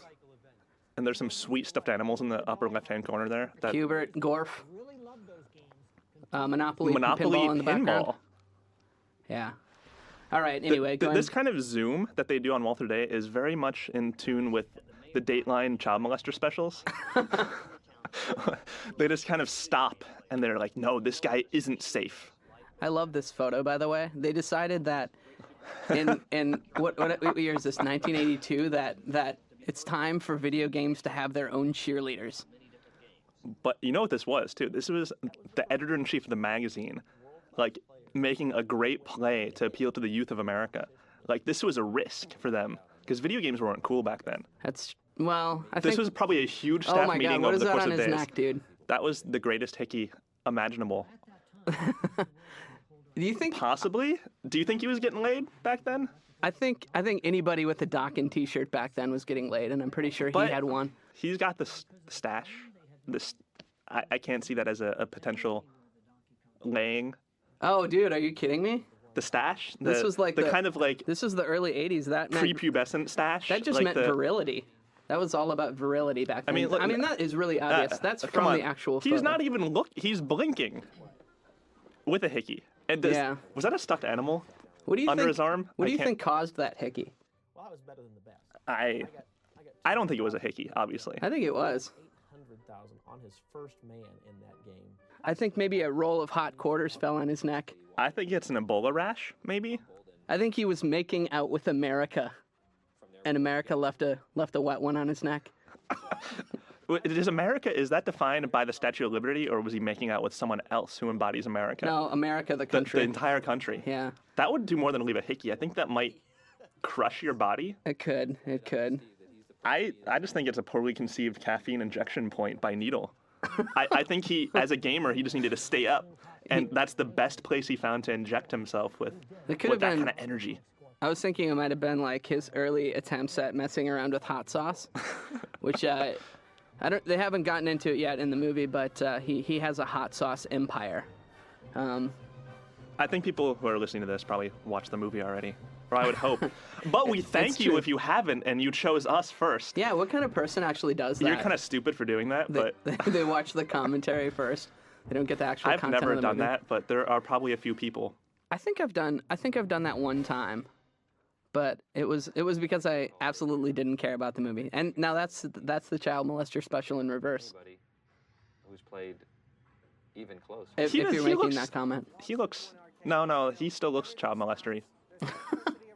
The beard. That's the unfair, Just for Men dude. beard. Come on. I don't know. By the way, I think the hickey really, it was just an allergic reaction to civility.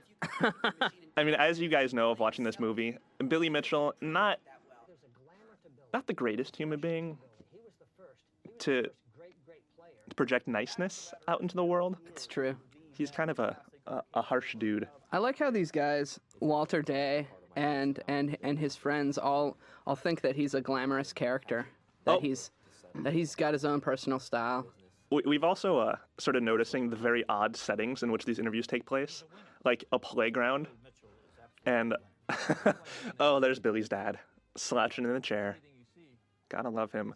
Look at that giant sauce, that giant bottle of hot sauce. Yes, we did actually bring some hot sauce for today, and at some point in the commentary, we're going to do a shot of it. And was that a promotional video shot did you for the just hot see sauce? what he was doing? Did you just see what he was doing? He was shifting bottles in the grocery store to move other hot sauces behind them. He was cheating the grocery store.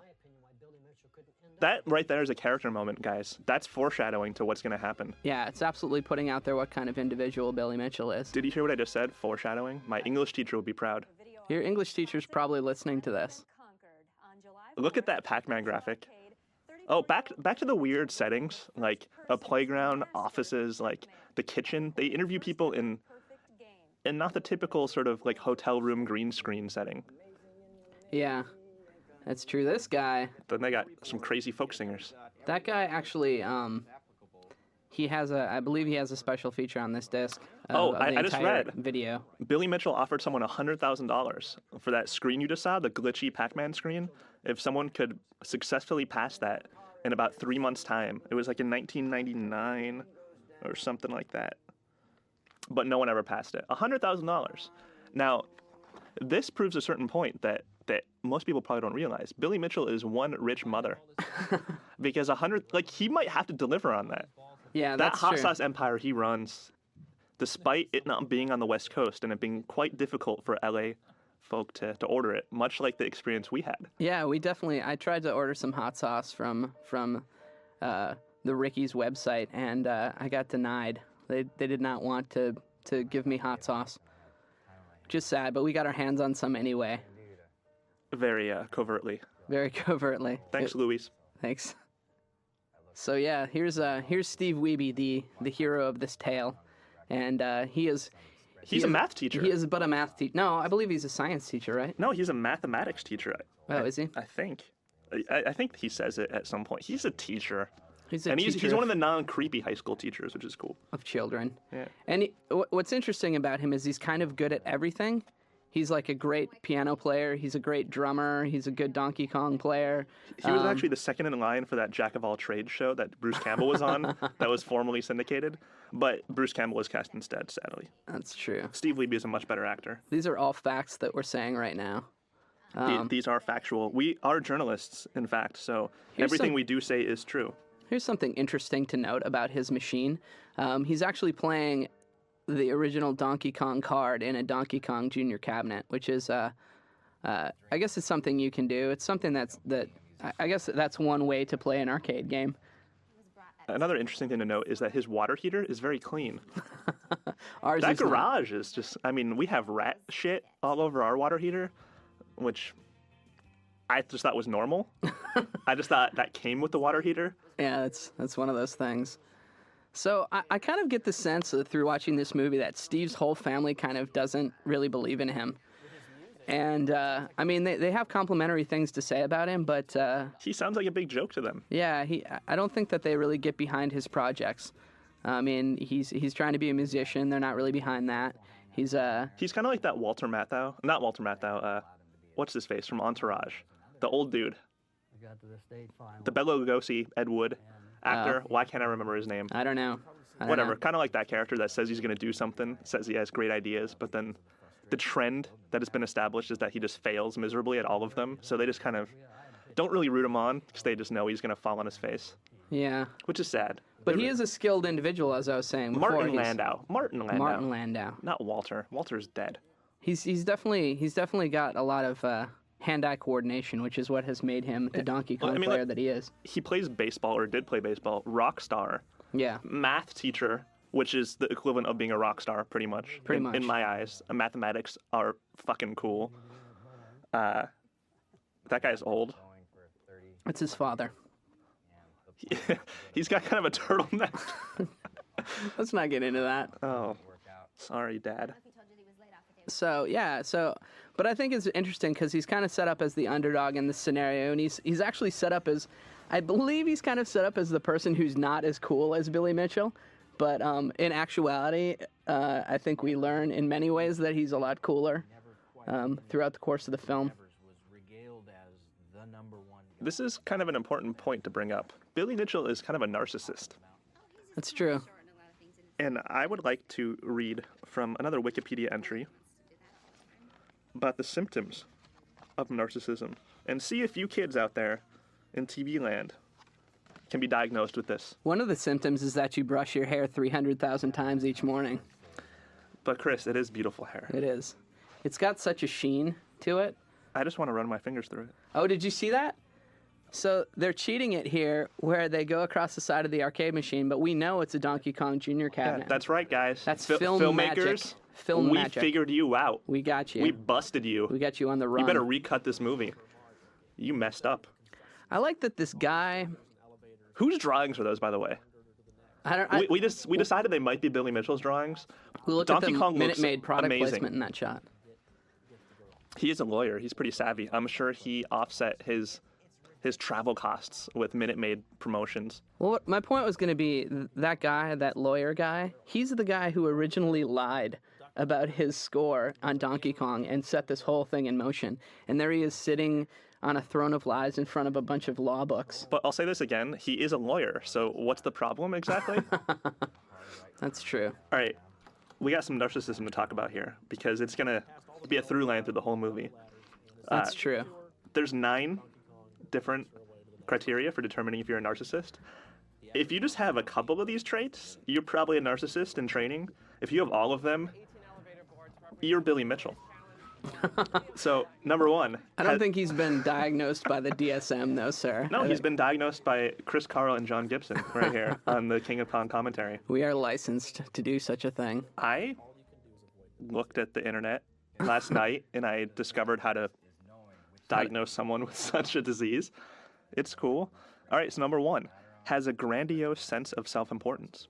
I think that might be true. I think he likes himself and thinks he's kind of important.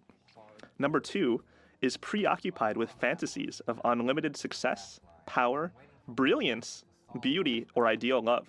Well, I don't know about fantasies because he's actually made a lot of those things reality. He is successful as a hot sauce businessman. Yes, he's successful in that he played a complete game, perfect game of Pac-Man. That is power, actually, my friend. That is how we illustrate power. I think that's also success. Brilliance. He's a brilliant manipulator. Yes. Maybe, I'd say. He's brilliant in his PR stunts as well. Like later in the movie when he sends the tape with the woman. It's true. It's a pretty crazy stunt. Like that's most marketing majors would envy that stunt. Billy Mitchell didn't go to marketing school, kids. No, he didn't. He's innately marketing himself. Yeah, he graduated high school, started working at Ricky's, his dad's restaurant. Yeah. He trained himself. It's not too bad. It's I had one of those things when I was a kid. I always wanted one of those things when I was a kid. Those things are so dangerous. We didn't use them like that, though. We used to pick them up and hold them by the handle and beat each other with them. Those little bouncing ball things. I enjoy this part a lot. Hey, I don't know if we should even talk over this, because it's so dramatic. Yeah, but I just want to ruin the moment for everyone.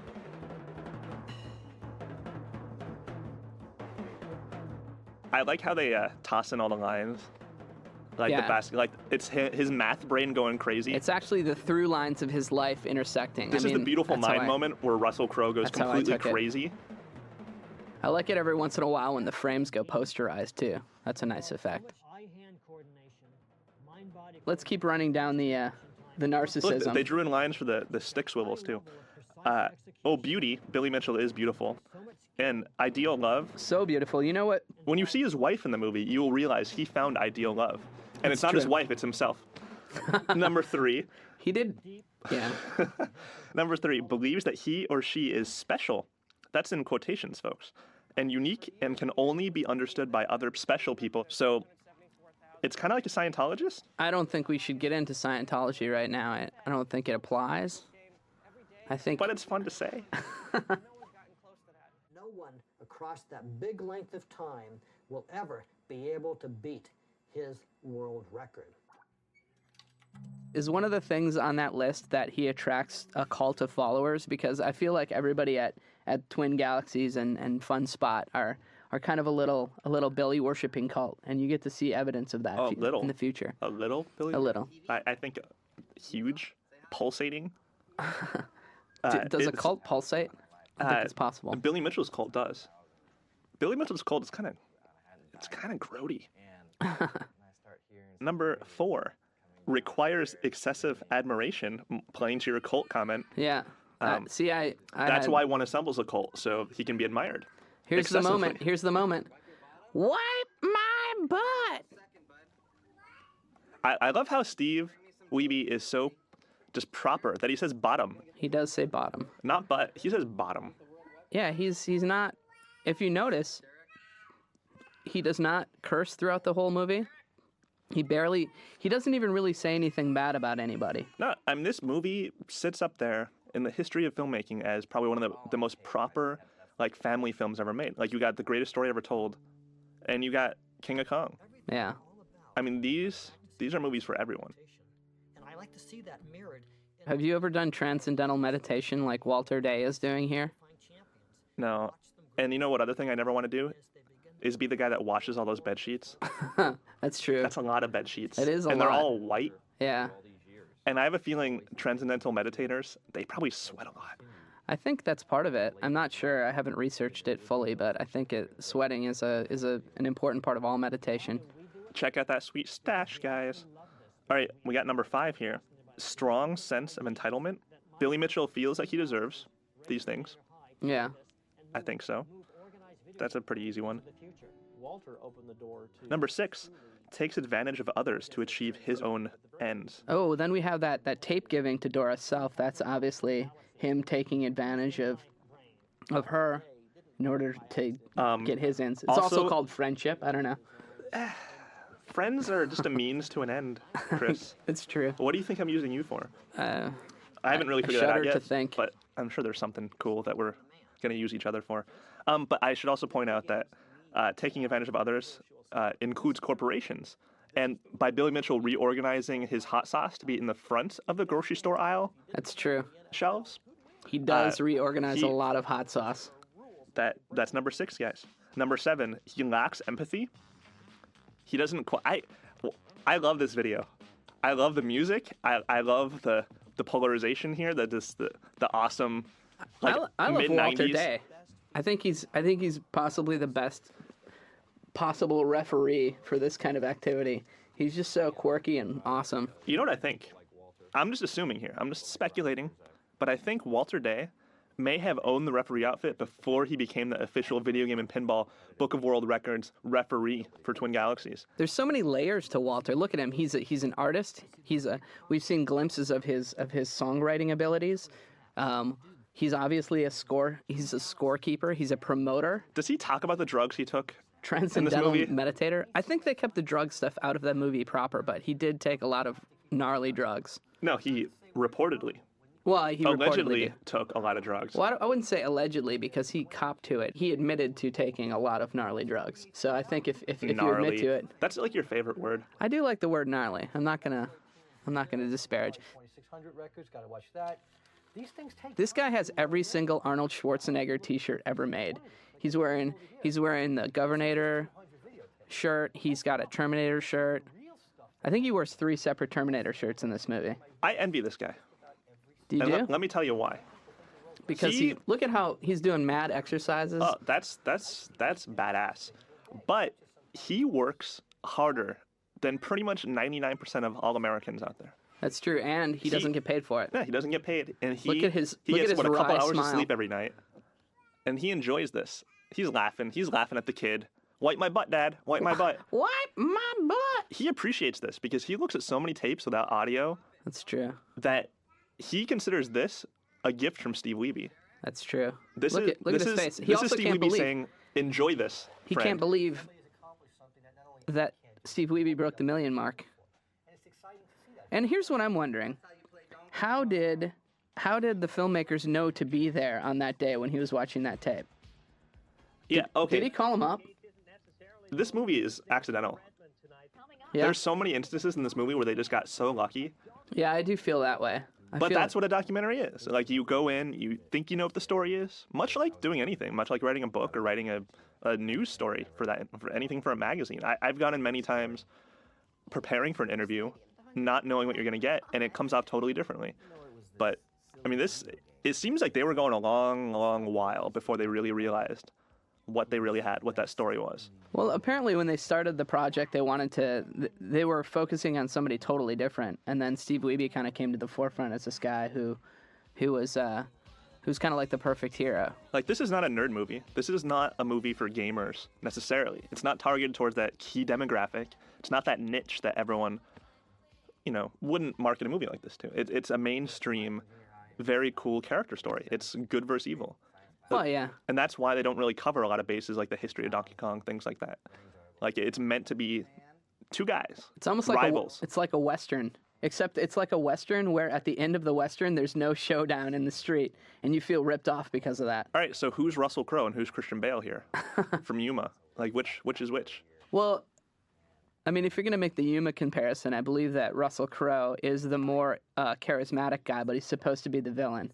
And that actually kind of holds true. And they have wicked beards in the movie. I do feel like Billy Mitchell is charismatic and he is charismatic and interesting. Have you checked out his wife? She's kind of a catch. She's charismatic as well. I wouldn't go as far to say she's charismatic.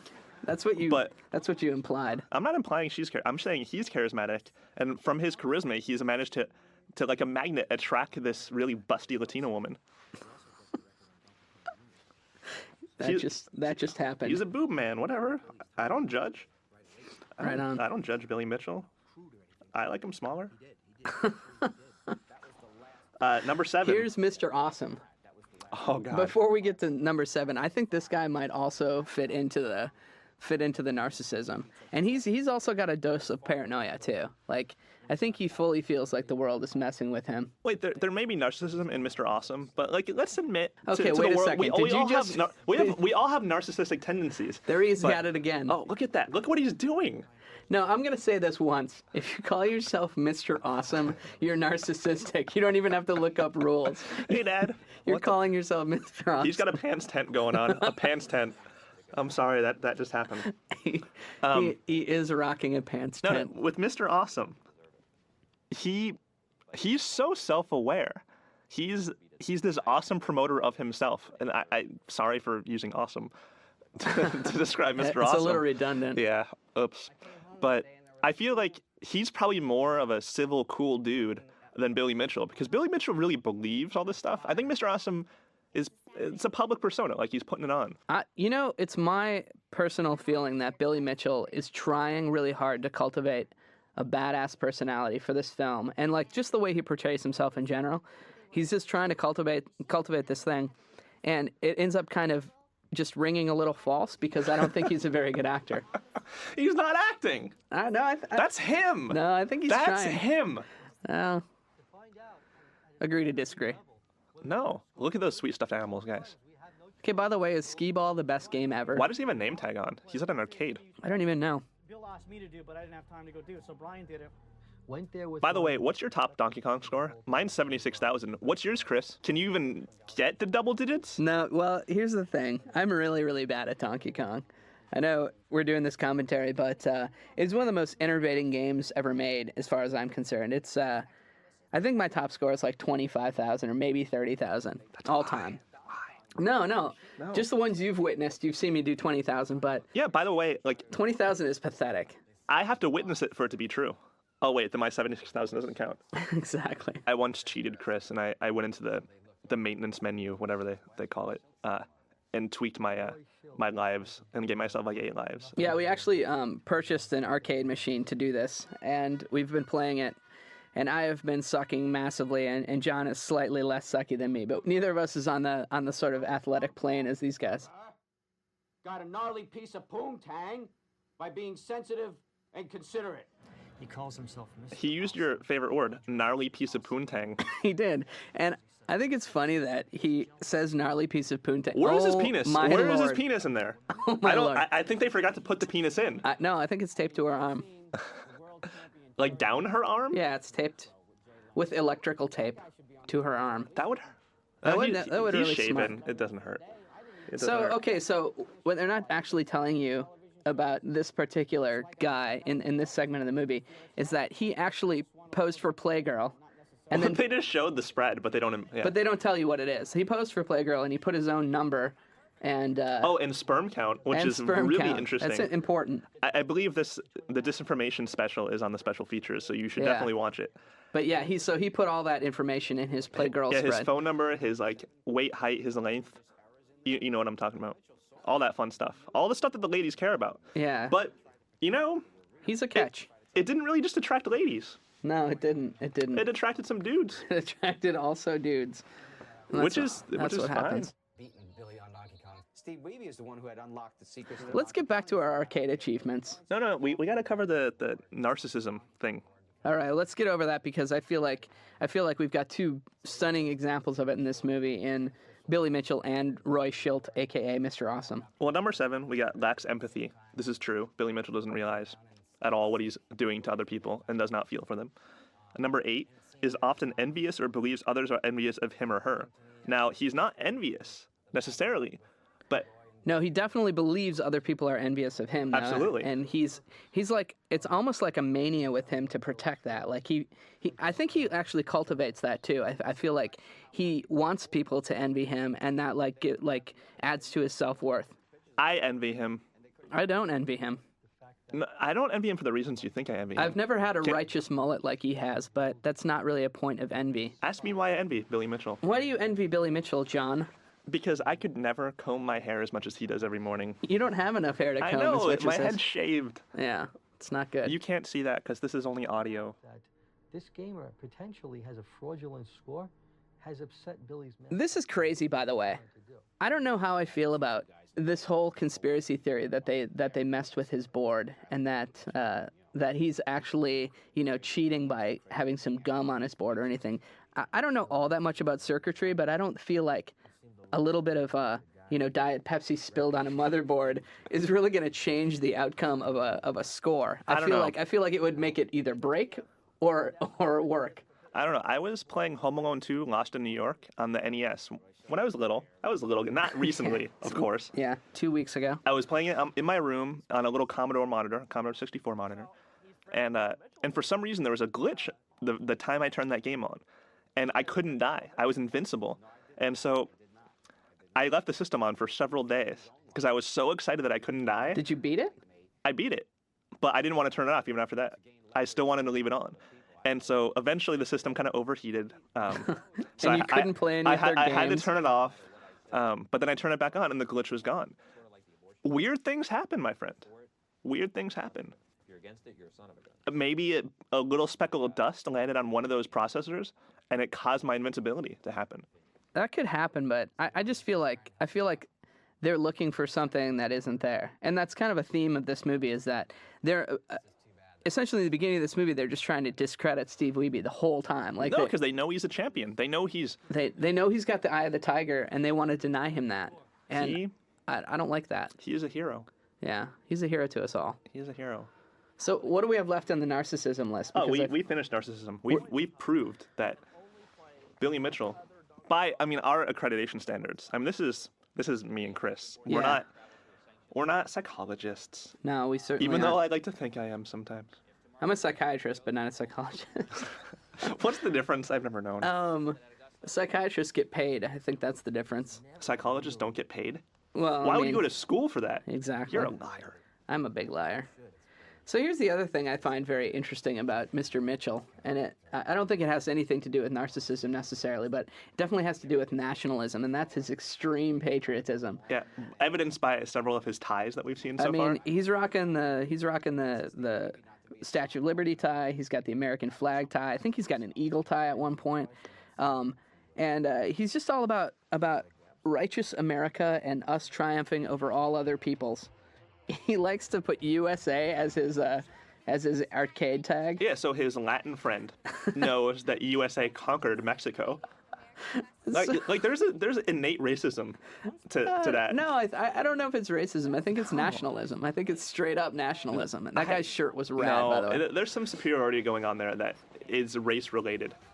Yeah, I don't know about that, Billy. But anyway, where do you think this patriotism stems from? Well, he is from Florida. That's where his restaurant is. That's where the hot sauce goes down. And so being so close to Cuba, I think that maybe he resents the fact that sometimes people float in on inner tubes.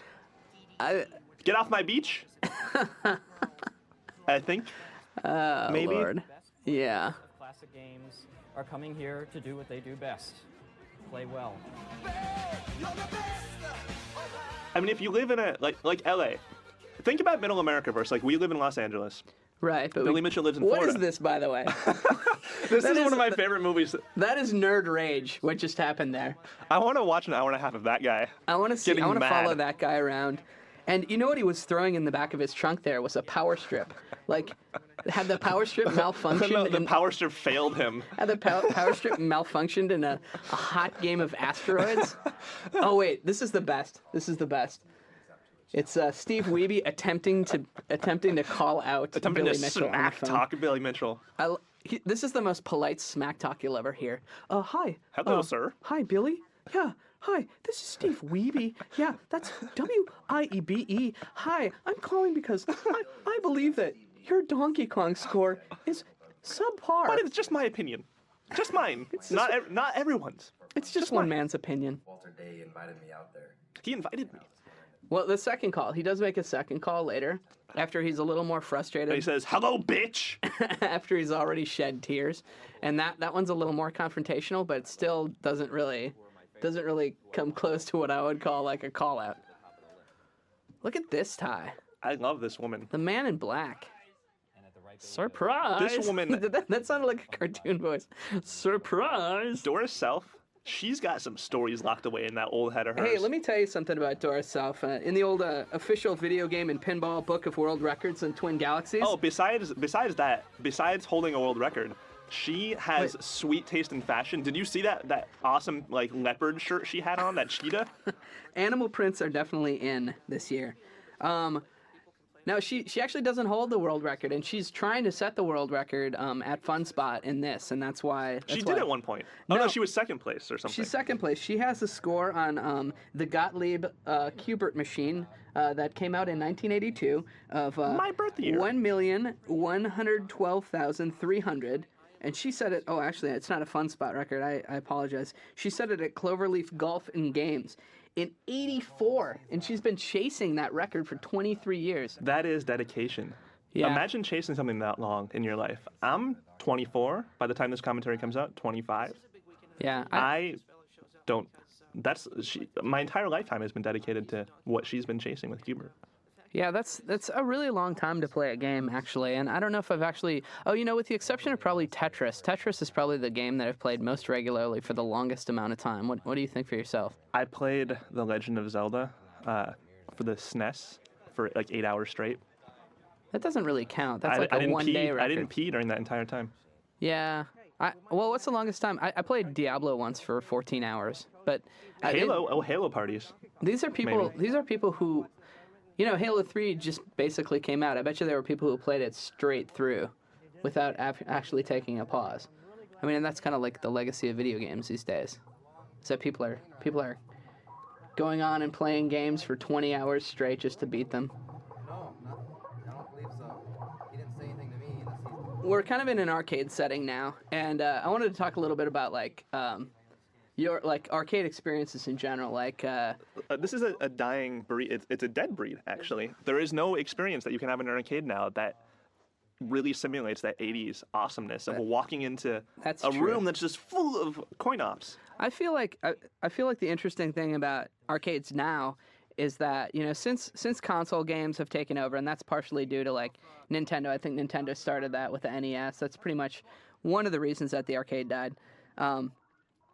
But I think the only thing you get from arcades now is a situation that you can't sort of get at home. Like, it's got to be a light gun game, or it's got to be a game where you sit in and you rock back and forth. Like House of the Dead. Like House of the Dead, I will play in an arcade. I get excited when I see a House of the Dead machine. I played them all. I pretty much beat them all. But it's still... I mean, that's what pinball is. Time crisis. No one's been able to emulate pinball effectively on a home console or a PC. Right. And that's why there's crazy collectors out there that, our dear friend Greg, who has many, many pinball machines. Yeah. Yeah, and I mean, I think that's interesting. Like, the arcade is actually, I felt, moved to kind of collectors, at least the 80s arcades. So there's now a whole sort of new generation of people that just buy up arcades and try to kind of recreate that situation in their own home. One of the really sad facts about arcade history is that one of the only existing ones in Los Angeles is at the Playboy Mansion. Really? Normal people can't get in there to play that. That's true. Have you been in there? Yeah. You're not a normal person. No, there's actually a room next to the arcade. It's a little tiny room, probably 100 square feet, and it's carpeted from floor to ceiling. And Half designed it to simulate the back of a van. Nice. So he could, do his business there. And it's... You mean he conducts all the operations of Playboy International from that room? I think there's only one kind of business that Hef does now. He's not dealing with editorial. Oh, I see. No, there's a lot of stains. Oh, Lord. And the miraculous part about this... nothing worse than a Hef stain. Yeah. It might not be Hef stain, maybe. Yeah, that's true. There are instances of... Anyways, the weirdest part about it is that there's stains in the ceiling. Oh, how does that happen? Oh, Lord. That man is old, but he's got some projectile power. Oh, Lord. Let's talk about arcades, shall we? That was arcade related. Oh, yeah. There's the room next to the arcade. So, when's the first time you were ever in an arcade? Do you remember it? Do you remember, I the remember feeling? distinctly the arcade I went to. In Michigan, where I grew up, the Beehive. We could ride our bikes there. My brothers are 8 and 10 years older, so they would take me there. I'd follow them on my bike, my tricycle probably. I was probably a little bitch. You were 3. I don't remember any games that I played there necessarily, but the Beehive was our kind of neighborhood arcade. That's where everyone kind of went and hung out. That's cool. What was the first game you remember playing there? I don't remember anything about Beehive, but the game, there was, at the University of Michigan, there's this sweet arcade we used to go to in high school called Pinball Pete's. Oh, It's on South University Drive, and this is the kind of the major downtown district where all the kids go to eat and hang out at the record stores. It's actually still a sweet arcade. Yeah, but they used to have 2 sides of it on either side of South University. They shut down one of them, but the other one still exists. And the one game I'd always go to play throughout middle school and high school was Elevator Action Returns, and they've since removed it. Would you consider that your arcade game, the one you're best at? No. Of course not. Burger Time. Burger Time. Burger Time is my game. when the I Am 8-Bit book went through about a year ago, in 2006, in 2005, I bought it right away. I bought a Burger Time machine, like with the Advance. Like that was my treat to myself, was buying a full-fledged Burger Time machine that was in pretty good condition. Yeah, it's definitely. And that's the reason why, if you look in the I Am 8-Bit book, there's tons of Burger Time graphics, like in the kind of glossary area with all the artists' biographies. I tend to like. I was always a fan of Tron. That was like Tron and the original Star Wars like wireframe game. Okay, so Tron's a cool arcade game, but I have issues with people that think it's their favorite game because it's based on a movie. Oh, I don't think it's my favorite game, but it was really hard, and so like I always felt this huge sense of accomplishment if I would beat all 4 things, and I think everybody like knows what I mean when they say that. Like it's pretty difficult, especially as a youngster, to beat that game like on 1 quarter, and I don't think there was a continue, so you had to beat it on 1 quarter. So what game have you wasted the most money on? I actually played straight through this like 2-person Superman arcade game with my buddy one time, and I think we probably spent about $15 a piece on it, which is pretty embarrassing. Shitload of money for a little kid. When you're young, it's a lot of money. Or maybe Gauntlet, because Gauntlet was just... Gauntlet eats coins, man. You would just throw quarters in there for health, which was... The Simpsons game. Which is crazy. That was one of those games that like we'd play as a group. You know, that's one of the aspects that's lost. Like people don't realize that when you play on Xbox Live, like in your room, you're playing Halo 3, you're doing your thing. It's kind of lonely. Like you don't really realize, especially like kids like my nephew, who's like starting to become a teenager. He doesn't know what an arcade is. I took him to a skate park in Michigan a couple years ago, and he didn't really get it. He didn't really care. And they had like maybe 10, 12 machines. They had Dance Dance Revolution, which is kind of a big thing now. But arcades have kind of transferred to bars. They've kind of transferred to other environments. Actually, that's interesting you say that because we had an Aladdin's Castle in our mall when I was growing up, but the majority of arcade games I used to play were at the bar. When you were at 8. Yeah, we grew up in this rural area, so... You grew up in a town in Wisconsin full of drunks that allowed 8-year-olds in bars? Well, that's the thing. Like, my dad was in, like, a horseshoeing league, and there were people in volleyball leagues. My mom used to play softball. And so the kids would always, like, congregate in the bar. And, it was totally fine. Like, there would be a bunch of kids there, and we would all, like, huddle around the arcade machines. And I used to play Asteroids there and track and field, bang up my fingers on that, and... Centipede, I always catch my Galaga. My fingers on. Oh yeah, that's a rolling it too fast. That's a bad one for pinching. Yeah. Yeah, I have a Centipede arcade machine that I keep at work, but yeah, it was always a situation where they would sell candy at the bar because there were more kids in the bar. All the adults were outside like playing games. More important than this, when was the first time you sipped beer at the bar? Because you probably snuck it at one point. Oh, no, I never really sipped beer at the bar, but we would always do... My uncles used to give me sips of beer when I was, like, pretty young. And I always thought it was really gross, but I never turned down a sip. So, but that has nothing really to do with arcade games at all. But I would say that my favorite arcade games, Tron, definitely, Star Wars, and then the game that I love the most is Bionic Commando, which actually leads into a different point. Some of the like artwork on those machines was pretty amazing, but we were kind of talking to this prior to the commentary. It's like some of the artwork had no relevance whatsoever to the machine. A really good example of this, like that a lot of people will remember, is the Mega Man NES artwork. Only the American artwork. The Japanese artwork represented the game better, but the American game had the weirdest, like almost photorealistic painting of what looked like the Tron guy in spandex with like a gun arm. And the game was nothing like that. Like the game is nothing like that. But there's misrepresentation in arcade games because the graphics are so limited that after the game was programmed and finished and put into the board, put into the cabinet, you had artists whose job it was to make it look really fucking cool. Yeah. And oftentimes they exaggerated and exploited the smallest concepts. Like a little blip in the game could be a nuclear missile. Right. And they would make these really intense, amazing pieces of art for the cabinet sides, and they had nothing to do with the game half the time. Like Centipede is really exciting. Like it's a good game still, but or Galaga. We had the first arcade machine we had, my dad actually bought one for like $50 from some guy. And we put a Galaga machine in our basement, but then a bunch of rats got inside of it and started chewing at the board. Rats are and it short-circuited. Yeah, this is an interesting moment in the movie because this is pretty much Wiebe setting the standard. They go and actually update the score on Twin Galaxies. They make it into this really big deal. Steve Wiebe's feeling like a champion, feeling like he's proven himself in front of everybody. Vindicated that taped score that he sent in, and then Walter here is talking about pressure being back on Billy. And this is also another child molester scene. Like this is like a weird cop car tape, hidden camera in the bush. Yeah. Like what's he doing? Is he buying drugs? Is he picking up a kid? Do you feel as if they had to actually hide out in the bushes to get some of these shots? Because I feel like, most of these people wanted to be associated with the film. No, okay. I mean, we're nerds. Product placement. We are nerds. But these guys, they're a different pedigree of nerd. Yeah.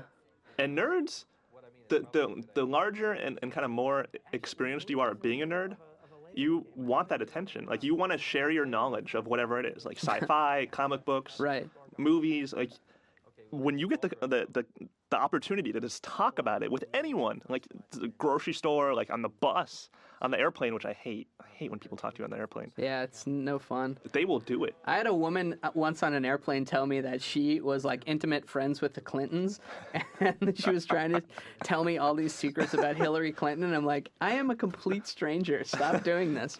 Hey, you want to know some things about my best friend that are secrets? Yeah, I thought that was really, really odd. Yeah, I'm sure you really hang out with them. I also think this is really funny that he's conducting this whole, whatever you want to call it, this whole coup of the score, on a phone from Florida, and that there's a film crew there, so they knew it was going to go down. Oh, by the way, I just realized this. That box is enormous for that little tape. Yeah.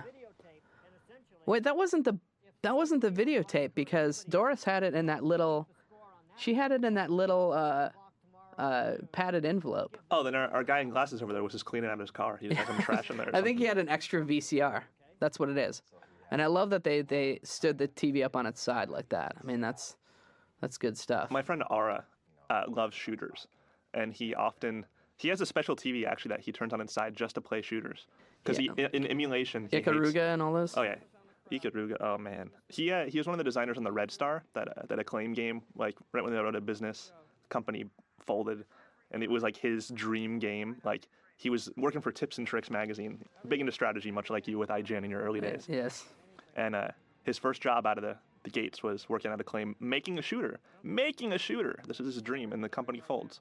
But when you're hardcore about a genre of gaming, you pretty much stick to it. Yeah, for sure. People like shooters, people like racing games, people like adventure games, platformers. I'm kind of a sports game guy, and that's partially due to the fact that I used to really like action-adventure games, but I wrote strategy for so long that I absolutely got sick of trying to figure stuff out in a game, and now I'm just I just want to 20, 30-minute bites. I wrote one strategy guide, a walkthrough for Prince of Persia: The Sands of Time, for Game Now magazine, now defunct, and it was painful.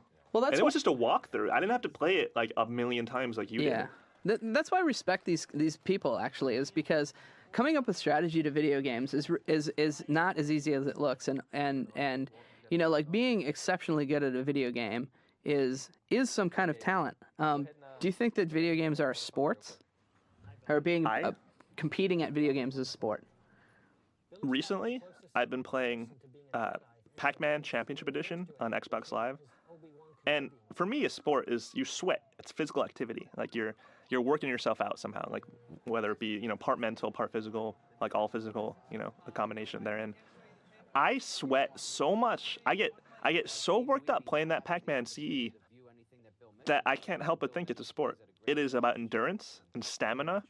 There are so many traits that, these guys, I mean, there's records that say someone played a game for 46 hours straight. I'm not exaggerating. 56. And actually, the record is, I was reading in Twin Galaxies last night that they were trying to have this championship for somebody who could play a game the longest. So they were trying to get to whoever could make it to 100 hours straight on a game, which, by the way, is slightly over 4 days straight. Which, I mean, okay, we have to examine how do you piss? Are you eating during that time? You have to be hydrating yourself. Maybe you don't eat, so you don't have to take a shit. But, I mean, there's complications here. Obviously, they don't have wives or girlfriends. I mean, no one would allow for that. Who's taking care of the cats? Well, I kind of feel although they have jobs. Although I give Steve Wiebe a bad rap, or Steve Wiebe's wife, she doesn't seem all that supportive in the early stages of this movie. You've got to consider that if your man goes away to the garage for 6 hours a day to play a video game about a monkey, you might actually reconsider what's important in your life. But at that point, you're kind of trapped. You got a couple kids. You can't just abandon them. You just can't run off on the kids. I mean, I would. Here's the interesting thing She's about more noble than me. we're watching this tape and all that interference is going over the left side there, and it's like scrambling the score, like it's showing here. It kind of like actually took me back to what you were saying about how you can manipulate the sort of the game from when you turn it on. It's wholly possible that you could easily with like erase heads and stuff like that make a tape that looks like that. That's why records technically should be set in the group dynamic, like in the arcade. Like, I agree. It's a different dynamic. It's like, all right, so I'll get the high score in Pac-Man, and then I'll say, hey Chris, like I just kicked ass at Pac-Man, and you're like, all right, show me. And so we'll boot up the game, like I'll start playing it, and I choke over and over and over again. I keep choking because the pressure, just having one person watching you, is so huge. And that's what these guys go through. It's not fair that you can just sit in your garage all alone in complete silence, even though your kid's yelling to wipe his ass. And practice this stuff. Like you gotta exhibit your talents in front of a huge arena of people. Like, and by huge, arcade standards, define that as like 4 people, 16 people. Yeah. Yeah, there's something that bothers me about the setting the records on tape, and both of these guys do it. I mean, Billy Mitchell definitely does it with his tape. Wiebe does it with his tape. But like, I like that pause. What was that pause? He was like, I gotta be cocky again. Shit. I feel really sorry. I feel really sorry for Steve Wiebe in this scene because it's kind of like the pattern of his life. And I mean, I just noticed he was crying. Yeah, he is definitely crying. And wow. It's kind of like his thing. It's like he gets to a certain point, he's almost there. He almost wins the championship. He almost has the top score, and then the tears roll out, and it just kind of sucks because he like actually put himself out there, and got crushed in the same moment almost that he set a record. It's kind of like when you ask a girl out. You're all jazzed. You're like, she's gonna say that. Yes. You slip the waitress your number. And then she doesn't call you. Oh. True story. Yeah, that is a true story. True story, ladies and gentlemen. That is a true story. She still hasn't called. That just happened. So, like obviously we just witnessed Steve Wiebe doing that stuff live, and that was rad, and Billy did whatever. But what's the greatest thing you've ever seen live, like happen in an arcade? Is there any like amazing achievement you've seen? You know what's funny? Like we've been watching Grandma's Boy so much because that is a cult classic at this point. That is just a modern masterpiece. Definitely for video game people. All I can think of when I think of performance in arcades is Nick Swartzen's Dance Dance Revolution performance. Like Which it's is so utterly it's so fake grandiose and amazing. Movie. And yeah, well they show shots of the screen and he's obviously not stepping on the right. Like they didn't even care. It didn't matter. Didn't matter. Because Nick Swartzen is a genius, a creative genius. He is. He was hitting things with invisible toes. Experience what? Like what is the greatest singular kind of moment that you witnessed in an arcade?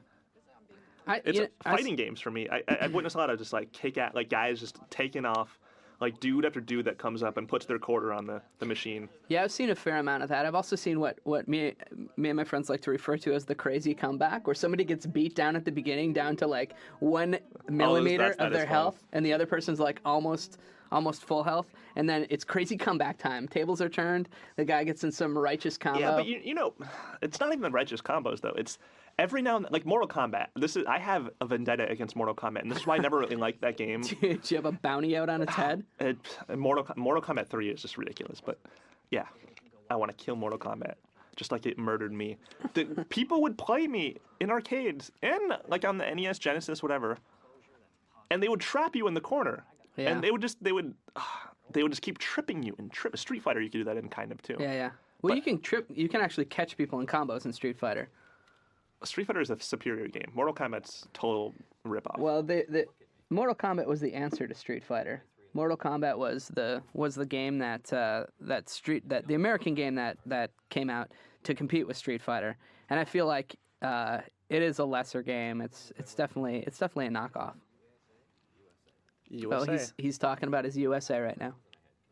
You know what we need to do in this moment? Canadians. You know, Billy Mitchell was before 9/11. That's true. Do you want to talk about that? He made that comment, right? Apparently off camera, Billy Mitchell said he was before 9/11. It's not in the film. Oh, that's not street legal then. Yeah. But he said it, and it's on tape. What am I doing right now, John? You are pouring a shot of hot sauce. That's right. I'm going to pour... Of Ricky's... Wait, what kind of... Is it Louisiana or something? Yeah, I'm gonna pour a shot of Ricky's hot sauce Louisiana for each of hot us. sauce. It's for meats, seafood, and chicken. My favorite part about this bottle is that the chicken on it, the mascot of the company, he has a thumb. Chickens don't really have thumbs. This is not the easiest thing to pour. Please don't pour that much, because you're going to hurt yourself. Oh, I'm going to hurt you, too. We're both going to do a shot of Ricky's hot sauce to commemorate this... Pour me a shot, please. This momentous event. Oh, is this my shot? There's your shot. Oh, my God. If you can imagine us in the booth right now, we're pouring shots of hot sauce. It's pretty exciting. I don't know if any of you have ever heard a commentary where someone vomits violently. It might just occur. This is one of them. Okay, so now that Billy's on the screen, so we're going to clink in the kitchen glasses. of Ricky's. Here we go. All right, down the hatch. Oh, Lord. Oh, my God. Oh, my God. Oh. We both now slammed shots. Did you take the whole shot? Because I couldn't even do it. Yeah, I took the whole shot. Oh, my God. Billy Mitchell's hot sauce down the hatch. Oh, my God. I feel more American.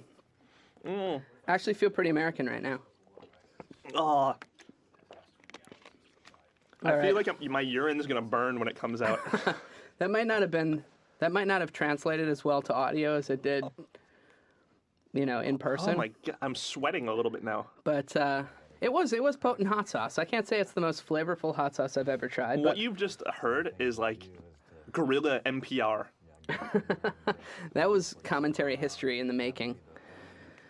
And since we have not been paying attention to the movie for the last 45 seconds, this is the moment when... He buys Red Bull, guys! He buys Red Bull! More product placement. But this is the moment in the movie when Steve finds out that, dun dun dun, he could now set a Guinness Book of World Record. And guess what? In the 2008 Guinness Book of World Records, he does hold that record. It's in there. I purchased the book, and Steve Wiebe holds the record in that book. Oh, hey, what's up, Hickey? Did you see the Hickey again? I did. Oh, that is a sweet vampire wound, man. I thought up another reason for the Hickey. Billy Mitchell sucks, and so does somebody else. I'll admit, I wrote that down prior to coming here. Yeah, we have notes, guys. There's notes. We're not this creative. Oh, but there is something interesting that if you notice at the beginning of the movie, Billy Mitchell is referred to as a gamer of the century. That's his moniker. That is his. It's not like Billy Mitchell, teacher, much like Steve Wiebe. He's a math teacher. That's his thing. He's a scientist, whatever.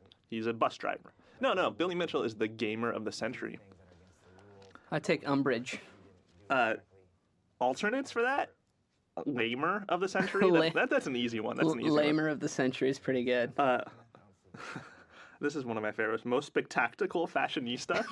Like, he's got some sweet fashion sense. Well, you know what I like about him is that he just hasn't let certain trends die, like the tight black pants. He's been rocking those for nigh on 20 years. 2 decades worth of tight black pants. As his thighs get larger, the pants I remain don't know. the same size? I think he's pretty much the same slim cat he was back in '82. Oh, no, he's not. His ass is bigger. He was a scrawny son of a bitch back then. Like, and now he's put on some adult weight. Like, not everyone can be as felt and skinny as me. Yeah, that's true. I'm 6'3" and weigh like 110 pounds. You're ridiculous that way. But as you've said before, I'm ripped like a Ethiopian Chuck Norris or something. I don't remember saying that, but cool. Vidal Sassoon's amateur masculine Sheen Award winner. Like for Billy Mitchell. You know what? Let's change that. It shouldn't be amateur. It should be professional because. No, but he hasn't made money off his Sheen yet. He hasn't got endorsement deals. He's got. Until you're professional. I'm saying the Sheen itself is professional. It's professional quality. Yeah, it is. It is definitely salon quality. Check it out. Here's the second call. May the best man win. So we'll be seeing you next week. He knows I'm. May the best man win. So we'll be seeing you next week, and I'll be flexing. You know, by the way, this is something totally LA, but it's such a weird sight to see cars in a garage. That's true. That's true. Like, people in LA don't park their cars in the garage. Listen, this is the moment of truth. The Guinness. A lot of people a lot of people read that book. Some people sort of ruin their lives to be in there. There we go. There we go. That is coming from what, an 8-9-year-old? That is a moment of clarity, which that's like a little Buddha. That I would with hair. I would sign her into a book deal with Random House immediately. She's the Confucius of a new generation. Oh, speaking of Confucius, Confucius also has a righteous beard, just like our man Billy Mitchell. There are some righteous beards. Like Abe Lincoln. What are the great beards Sigmund of the world? Freud has a pretty sweet beard. Google that. You don't think Freud has a sweet beard, but he does. No, you do. You know that. Ulysses S. Grant. Yeah, that's more of a reach. Ernest Hemingway. He did have a pretty sick beard. He had the black mustache with the gray beard. That was pretty cool. He did. Plato. Abraham Lincoln. Leonidas. Leonidas from 300. This is beard. Never do that again. I'm never gonna do that. Jim again. Morrison. Who is very much like Jesus, who also has a sweet beard. They are relatives. Actually, isn't Billy Mitchell's nickname Jesus? Didn't they make mention of that somewhere in the special features? No, only in bed. Wow. Zeus? Zeus and Poseidon have some pretty sweet beards. Like Zeus, Billy Mitchell also throws thunderbolts. Karl Marx. Can't argue with that. Jerry Garcia. Beard of the people. John Lennon at times had some pretty sweet, like when he was hippie, crazy. Later era John Lennon. Che Guevara, yeah. Had a nice beard at one point. Che's pretty awesome. Gandhi has a sweet mustache.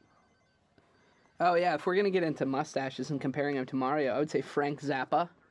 Oh yeah, Mario. Yeah, we're gonna get into the history of Mario in a second because Cary Grant, Salvador Dali that's a sweet stash. He had that twirly one with flowers in it. Raleigh Fingers, the old reliever of the Milwaukee Brewers and athletics. Michael Jordan.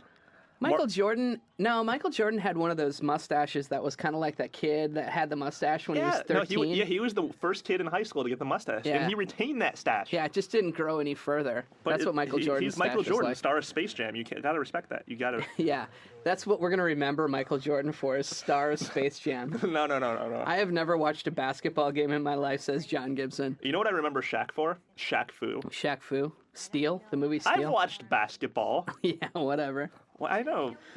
You get like 7 points for a basket or something. Yeah, 7 points. My buddy MLK, Martin Luther King, he had a sweet stash. He had a good mustache. We were buddies. I'm only 24, but that's cool. Let's talk. Edgar Allan Poe. Let's talk a little bit about how Donkey Kong came about. Because you said something that was wrong. You said Mario. His name is Jumpman, sir. Yeah, his name was Jumpman, and which is also the Donkey original Kong. title of the game, but the Japanese folks over at Nintendo didn't think it was going to translate very well. They didn't think people would get it. So, Nintendo has a really interesting history. We started as a playing card company, pretty much for high-end playing cards, and in 1889, like over 100 years ago. Yeah. But not like traditional 52 card deck like casino style stuff. Like it was something special called Hanafuda, which was like a weird sort of lesser. Well, they were 48 card deck. It was like really ornate, like really kind of flowery, really special kind of cards. They were collector's cards, but they also were used quite extensively in Japanese casinos. Yeah, run by the Yakuza. Right. The Japanese mafia. They're like the size of a GBA cartridge, and they're really thick and a nice card stock. So, but the reason why Nintendo did so well is towards the middle of the century, the Yakuza started using. Well, even before then, the Yakuza started using them in all those casinos, and they'd use a fresh deck every single time. And so Nintendo was selling shitloads of these cards because they refused to use the same deck over and over again. I wonder if they do the same thing that Vegas casinos do, and then drill a hole through the deck and then sell those for really cheap to the rabble. I wonder if they did that same thing. No, I love Leonard Cohen, by the way. So, and look, there's that drawing that we hinted at earlier. Oh yeah. I think that was a Billy Mitchell drawing. Leonard Cohen in this is absolutely a great song choice. Also well utilized in our favorite movie, Pump Up the Volume. Pump up the volume. Christian Slater. Yeah. Yeah.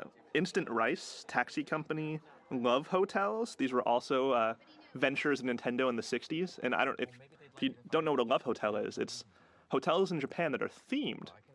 There are several popular ones in incarnations, such as Hello Kitty Room, which are rented by the hour for the sex. For the love making. It's a love hotel, not a sex hotel, John. No, it's for making love. It's for making love, Japanese businessmen with their young secretaries. Yeah. Then their toy division was doing really well, but all the other divisions, like Instant Rice, not so well. And we have to give some credit to Yamauchi. He does deserve some credit. He came into the company at a very young age. When he was 21, basically took it over. He was the great grandson of the original owner. And, fired all the middle management. And he's still around. That cat's still kicking. And he's pretty much made Nintendo what it is today. He and Miyamoto were like the power team, but we'll get into Miyamoto. But in '77, they after the games division was doing really well, they were making toys. And this is when they invented the light gun style system. It was kind of like a Nerf type thing, like a Fisher Price style thing. In Japan, it sold really well.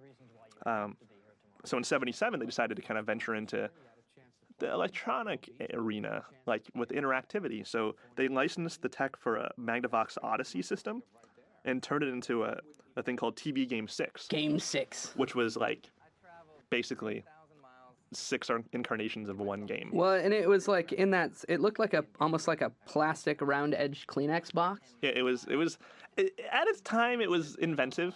I mean, it was all self-contained. It had little slots for the controllers up front. And you can see where sort of the roots of Famicom came. Famicom was the old Nintendo system that eventually became the Nintendo Entertainment System, or the NES here. Yeah, remember in the 70s and the early 80s when being compact was really all-in-one, screwdrivers and things like that were huge. And this is where that came from. But so it was 6 incarnations of Pong, basically, right? And then they made the TB game 6 or 15, which was 15 versions of the game. Nothing miraculous by any stretch, but it was in color, which is also something interesting to note because most arcade games, like the Space Invaders of the world, weren't in color. That was a black and white game. Yeah. And in fact, Donkey Kong was one of the first color games. Yeah. Even though and that's why it was so kind of inventive. So Miyamoto comes into the company when he's pretty young. He's 24, 25. He's pretty young. 24 when he started. Yeah, really never designed a game before.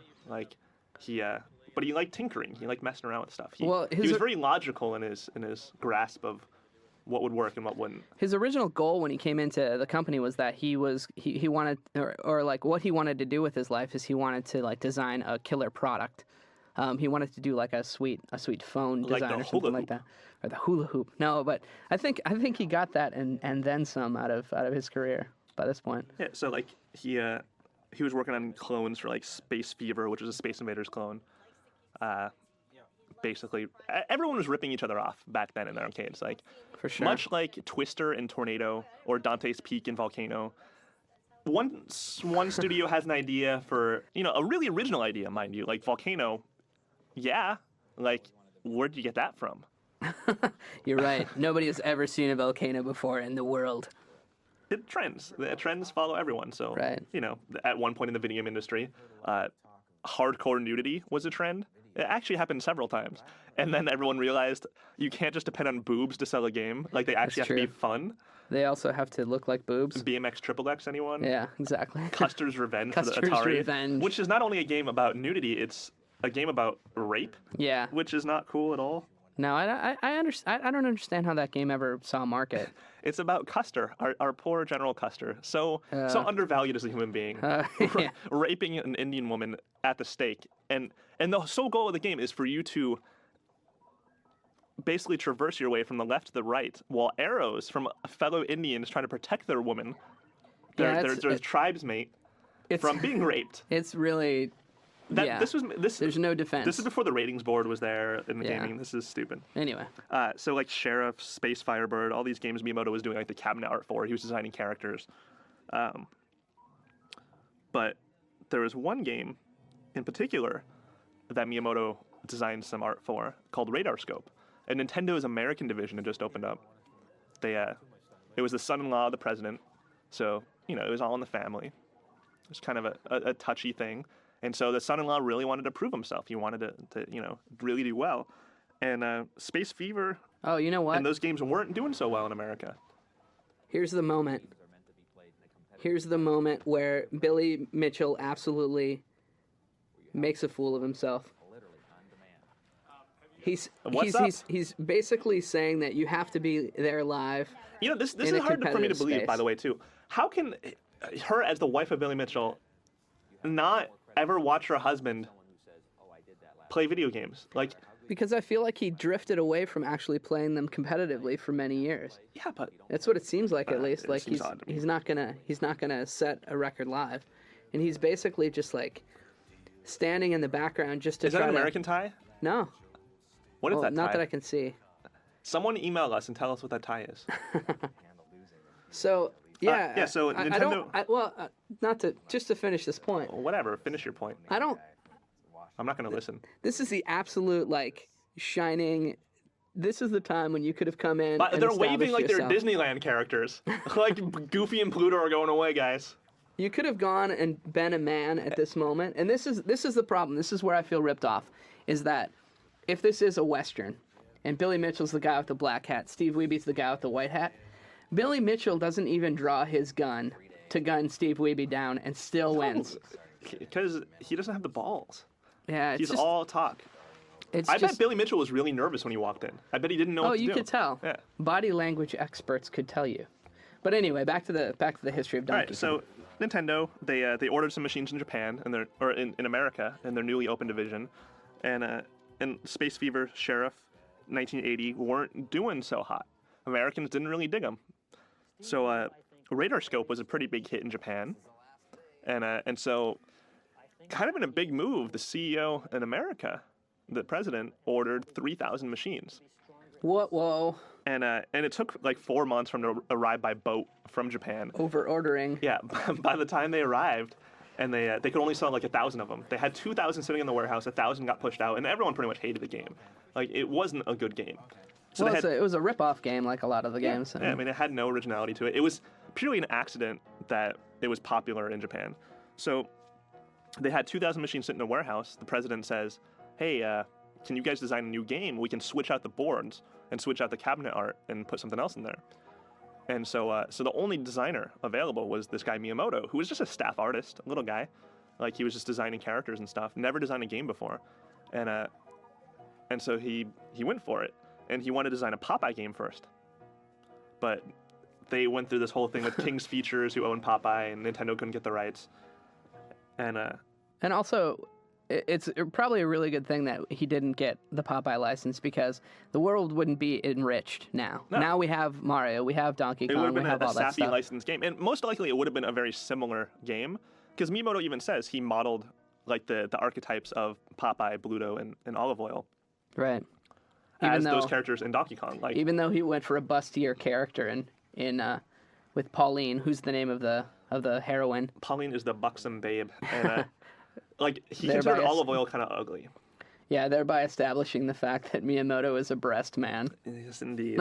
Yes, indeed. Well, and the interesting about that is like the whole like Popeye analogy kind of plays into the characters not being enemies or being like good and evil sort of ideas. Basically, they're all friends. They're just rivals, and they kind of get irritated by each other. They're just like best pals that piss each other off a lot. And so Miyamoto wasn't out to make this definitive, like, you're bad, you're good. Like, Donkey Kong's misunderstood. Donkey Kong's the pet of Mario, and he feels underappreciated. And so he gets pissed off one day and steals his girlfriend, Pauline, who, I might add, is like twice as tall as Mario. Yeah. Which is kind of a Jesse Spano, AC Slater thing going on, which is kind of funny. Well, it's like Dennis Franz and that woman he was dating in the like later stages of NYPD Blue. I feel that like any woman Dennis Franz dates on TV is gonna have to be taller than him. It's true. But he's Dennis Franz, so I mean, they forgive did him. that intentionally, though. They made Mario like a relatable character. Or, I'm sorry, Jumpman, a relatable character for the masses. The everyman. Yeah. Like, he was squatty, he was pretty normal. Like, other interesting stuff, though, is, like, due to the technology, the limitations of the technology, they did some things to cloak the limitations. So, like, they gave him white gloves so they wouldn't have to render individual fingers. And so the movement would be more, obvious. Right. They gave him a cap so they wouldn't have to render hair. So, like, when he bounced up and down, you wouldn't say, like, why is the character not moving? What's up with his hair? They gave him a mustache because they couldn't render a mouth. Like they gave him all these like really cool traits that basically made the game seem more superior than it was. It was still really limited in technology, but they designed it in such a way, and this is why Miyamoto is such a fucking genius, is that that he thinks about that stuff. Like he uses that. Like he doesn't look at it as a obstacle that's gonna, like, he's not gonna just give up and move on to something else. He's gonna make it work, and he's gonna make it good. Like, limitations are a good thing sometimes. Well, I think that's what's kind of defined Nintendo under his sort of stewardship of it, is that he's actually like brought a lot of concepts to life in video games that have never existed before, and it all stems from this very simple gameplay that becomes complex. Like, which I might add also begins with a story. It was the very first story-based game where Pac-Man had cinemas. Like, you had, a little story going on, but there was no definitive narrative, like no beginning, middle, and end. Where Donkey Kong is the first game that has that, which is pretty cool. Like, most video games, like we were talking about before, they think of a story afterwards. They think of a story to kind of encompass into the cabinet art, to work into, like, Missile Command. Oh, it's this nuclear war. It's gonna have crazy missiles. It is a nuclear war. Ooh, it's towards the end of the movie, guys. Yeah, it definitely is. But so Donkey Kong was a huge hit. Like, and it defined the platforming genre, like the genre of jumping, which sounds ridiculous, but there's so many games, and especially in the NES era and like the mid-90s, platforming was huge. And games like Ratchet and Clank, Jak and Daxter, all those are rooted in what Donkey Kong began. Well, Mega Man, all that stuff. Extrapolating out from that, it also made Nintendo a viable company in America, and it was their first success in America, and allowed them to go on to make Mario Brothers, Super Mario Brothers. So allowed them to release a home console to the systems, a home console system to the market, and essentially put them on the path that they're still on today, making like accessible games for many people. And being very successful. I mean, I think with the Wii, you've seen like another like sort of innovation in Nintendo, and they're going for simplicity, but like still appealing to people who play games. And I think that ties back into the arcade experience. It's simplicity, but with beautiful complexity on top of it. That's what Nintendo does well, and that's what everyone else doesn't get. Resident Evil 4. Is a really good example. One of my favorite games of all time, pretty recent, but they harken back to what those really simple arcade games were doing. Like, it's basically a 2-button game. Whereas a lot of these, Xbox photorealistic PlayStation 3 games coming out, they're really complicated. They're not easy to pick up and play. And great enjoyment and great gameplay can be given in a game that's just that simple.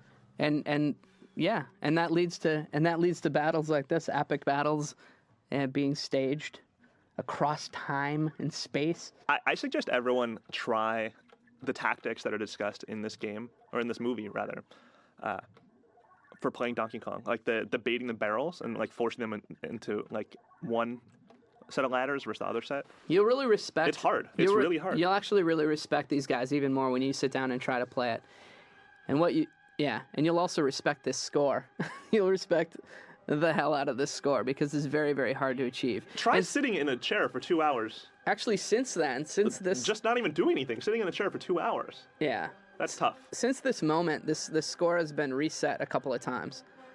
So Steve Wiebe has set it at this moment, and then Billy Mitchell came back and reset it. Billy Mitchell actually currently holds the record at the moment of this taping. My question is, since he got a certificate, does he have to like burn that after he like his score is evaded? I don't think he has to burn it necessarily. Hey, Luis Lopez. He's the one that gave us the hot sauce. Thank you, Luis. Thanks, Luis. He also edited this awesome thing along with Clay. Oh, here we go. Here's a bunch of stuff. That's 1942, I believe. That's Breakout, Battle Zone, Asteroids, Frogger, Berserk, Pitfall. It should be noted what an amazing effort this movie is. Dig Dug. I can't see that one. Ooh, what was that? Pengo? Pengo? Was that Pengo or no? I think that was Pengo. Oh, Punch-Out, Mike Tyson's of course. Punch-Out? No, that was Punch-Out, not Mike Tyson's Punch-Out. You're right, yeah. Mega Man. Weird. That's not an arcade game. What's up, guys? Why would you... Doom? What are you doing? Doom. Or Wolfenstein. That was Wolfenstein. SimCity? Guys, you're drifting into consoles here. Myst? What? What's going on? Tomb Raider? Tomb Raider. Hey. Maybe they're just showing the legacy of the arcade. Mortal Kombat? I think I'm gonna just go Mario with the benefit Party? of the doubt and say they're doing arcade legacy. I hate this movie now. This movie sucks. Yeah, we take it all back. Can we re-record the commentary? Oh, a little Madden. Ooh, that's a little Pong going on there. Yeah. And we're done. See you guys later.